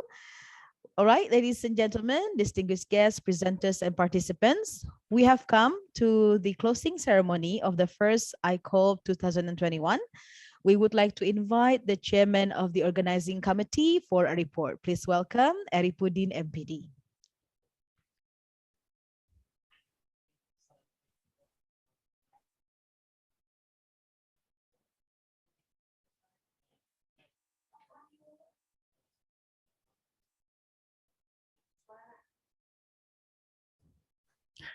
Okay, Assalamualaikum warahmatullahi wabarakatuh. Alhamdulillahi Rabbil Alamin, wassalatu wassalamu ala asrafil anbiya'i wal mursalin, wa ala alihi wa sahbihi ajma'in. The Honorable Rector of State University of Padang, Professor Ganefri PhD, and the Honorable Vice Rector, Dr. Resnaldi Amlit, the Honorable of keynote speaker, Professor Dr. Meller MD Yunus, and invited speakers, Professor David D. Perodin and Dr. Emrah Ozkan, and the Honorable Dean of Faculty of Language and Art, Professor Dr. Ermanto M. Hun, and the Honorable, the Head of Language Pedagogy Study of Program, Professor Dr. Muhammad Zaim M. Ho, and the Honorable all the guests, presenters, participants, and organizing committee of International Conference of Language Pedagogy. Ladies and gentlemen, firstly, I would like to express my deepest thanking to the keynote speaker and invited speakers and all the presenters and participants today who have given the ideas and shared the knowledge. So this conference is hoped to give the contribution to develop in teaching and learning process in COVID-19 era. And I would like to express my greatest thanking to the head of language pedagogy study program who has supported this conference. And also my special thanks given to the first International Conference and Language Pedagogy Committee to succeed this conference. And ladies and gentlemen, maybe for closing impression, I will give pantun again. Ya, di padang panjang ada pacu kuda, di pasir pengarayan ada pacu goni. Saya sampaikan titipan panitia, semoga tahun depan seminar internasional ini terlaksana kembali. Okay, finally, in the end of this occasion, I am as representative of the committee presenting our sorry in preparing and conducting this conference, because this conference is prepared in 1 month. Yeah, thank you so much. And I say again, thank you so much, and Assalamualaikum warahmatullahi wabarakatuh. Waalaikumsalam warahmatullahi Warahmatullahi wabarakatuh. wabarakatuh. Now, ladies and gentlemen, let's listen to an explanation regarding the International Conference on Language Pedagogy proceeding publication by M. Aris Taufik, MPD. Okay, thank you. Assalamualaikum warahmatullahi wabarakatuh. Waalaikumsalam. Good afternoon, ladies and gentlemen. Okay, I will deliver the report about the publishing of our article. So there are 50 articles in our, so we still wait for 38 articles. So for the presenter who still want to submit their article, so we need, we still wait the full article, I mean here. And then first, we still wait for 1 week to submit the full article. And then after we will review the article and then test the similarity. And then for further information, we are going to inform in our about our publication, our proceeding. I think it is around 1 month, yeah.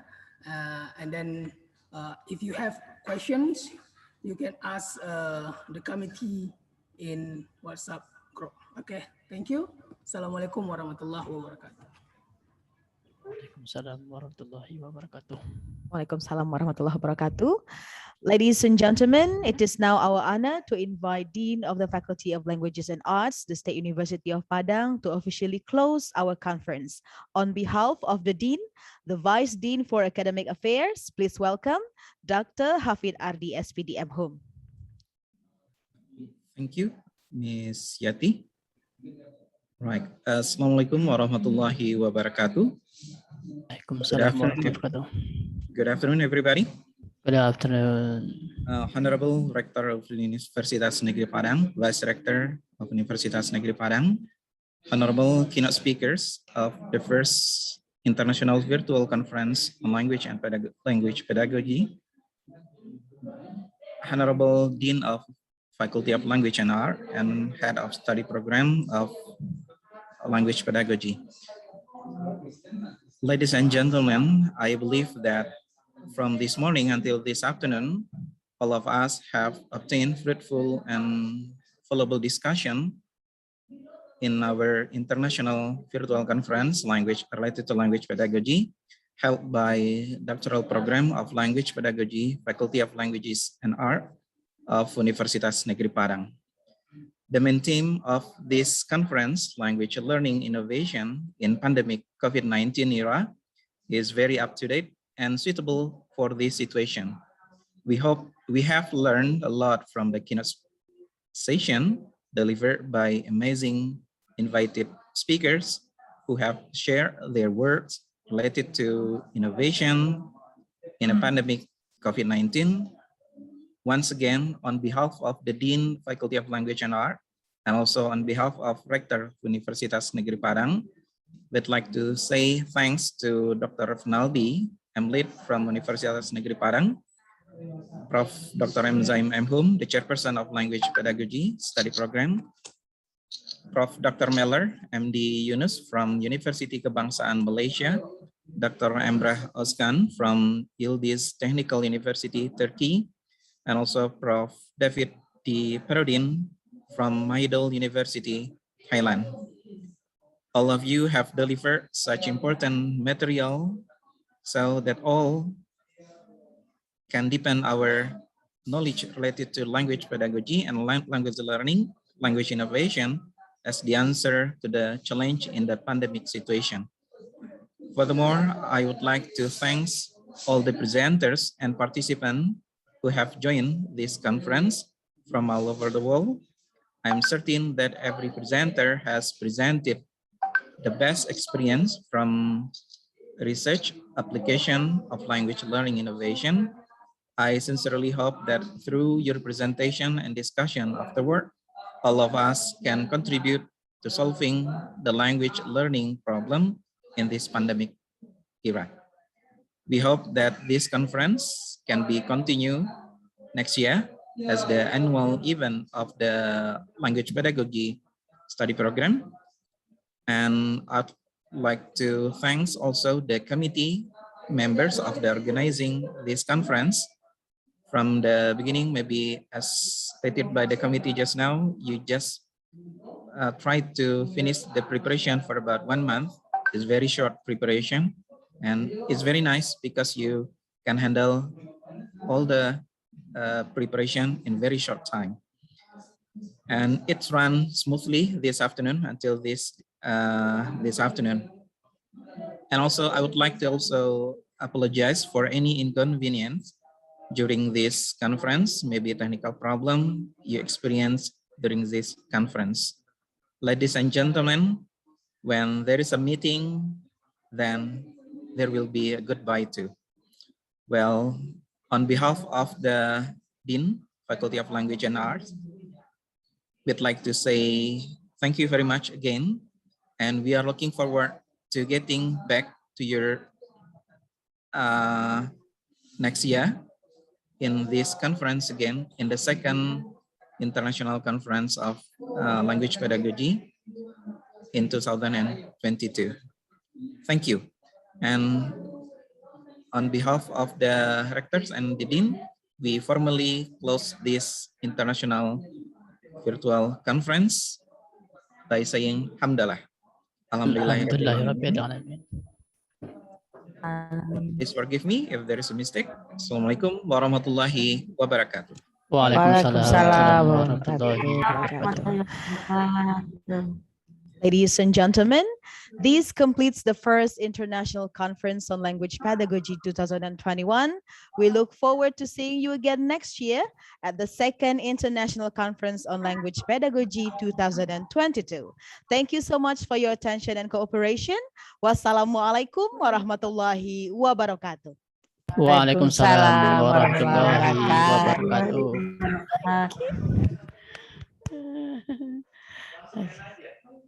No.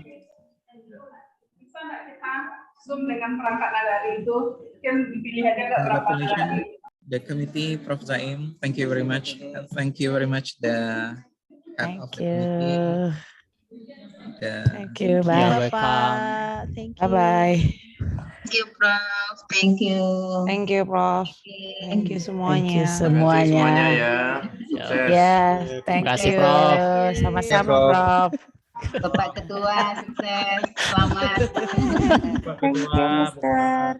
Sukses Mom, program berikutnya. ma'am. Ya.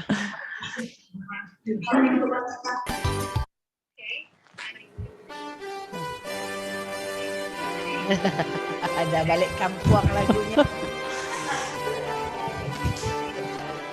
Oke, jadi Selesai kerja.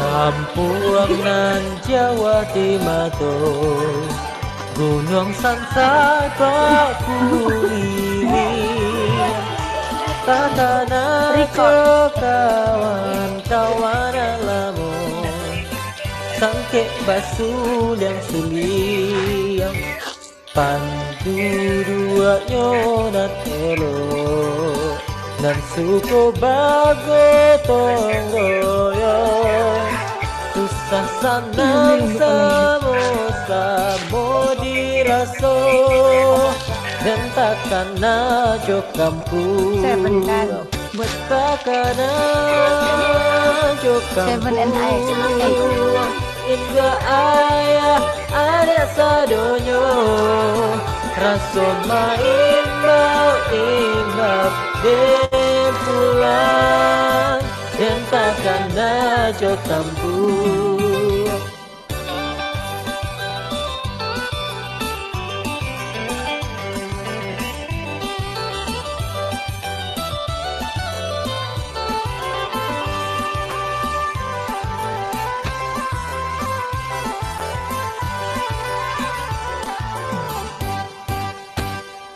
Kampung nan Jawa Timur, Gunung Sansai Bakuliling,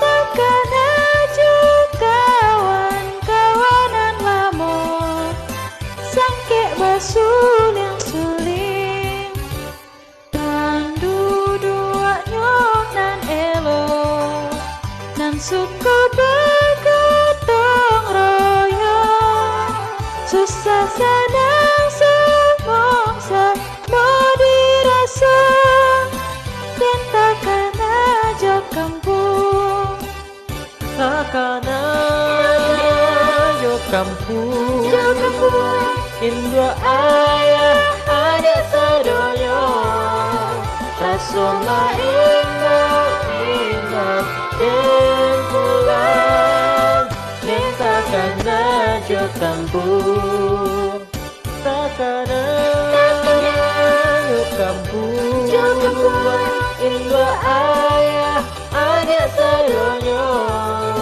raso main mau ingat dan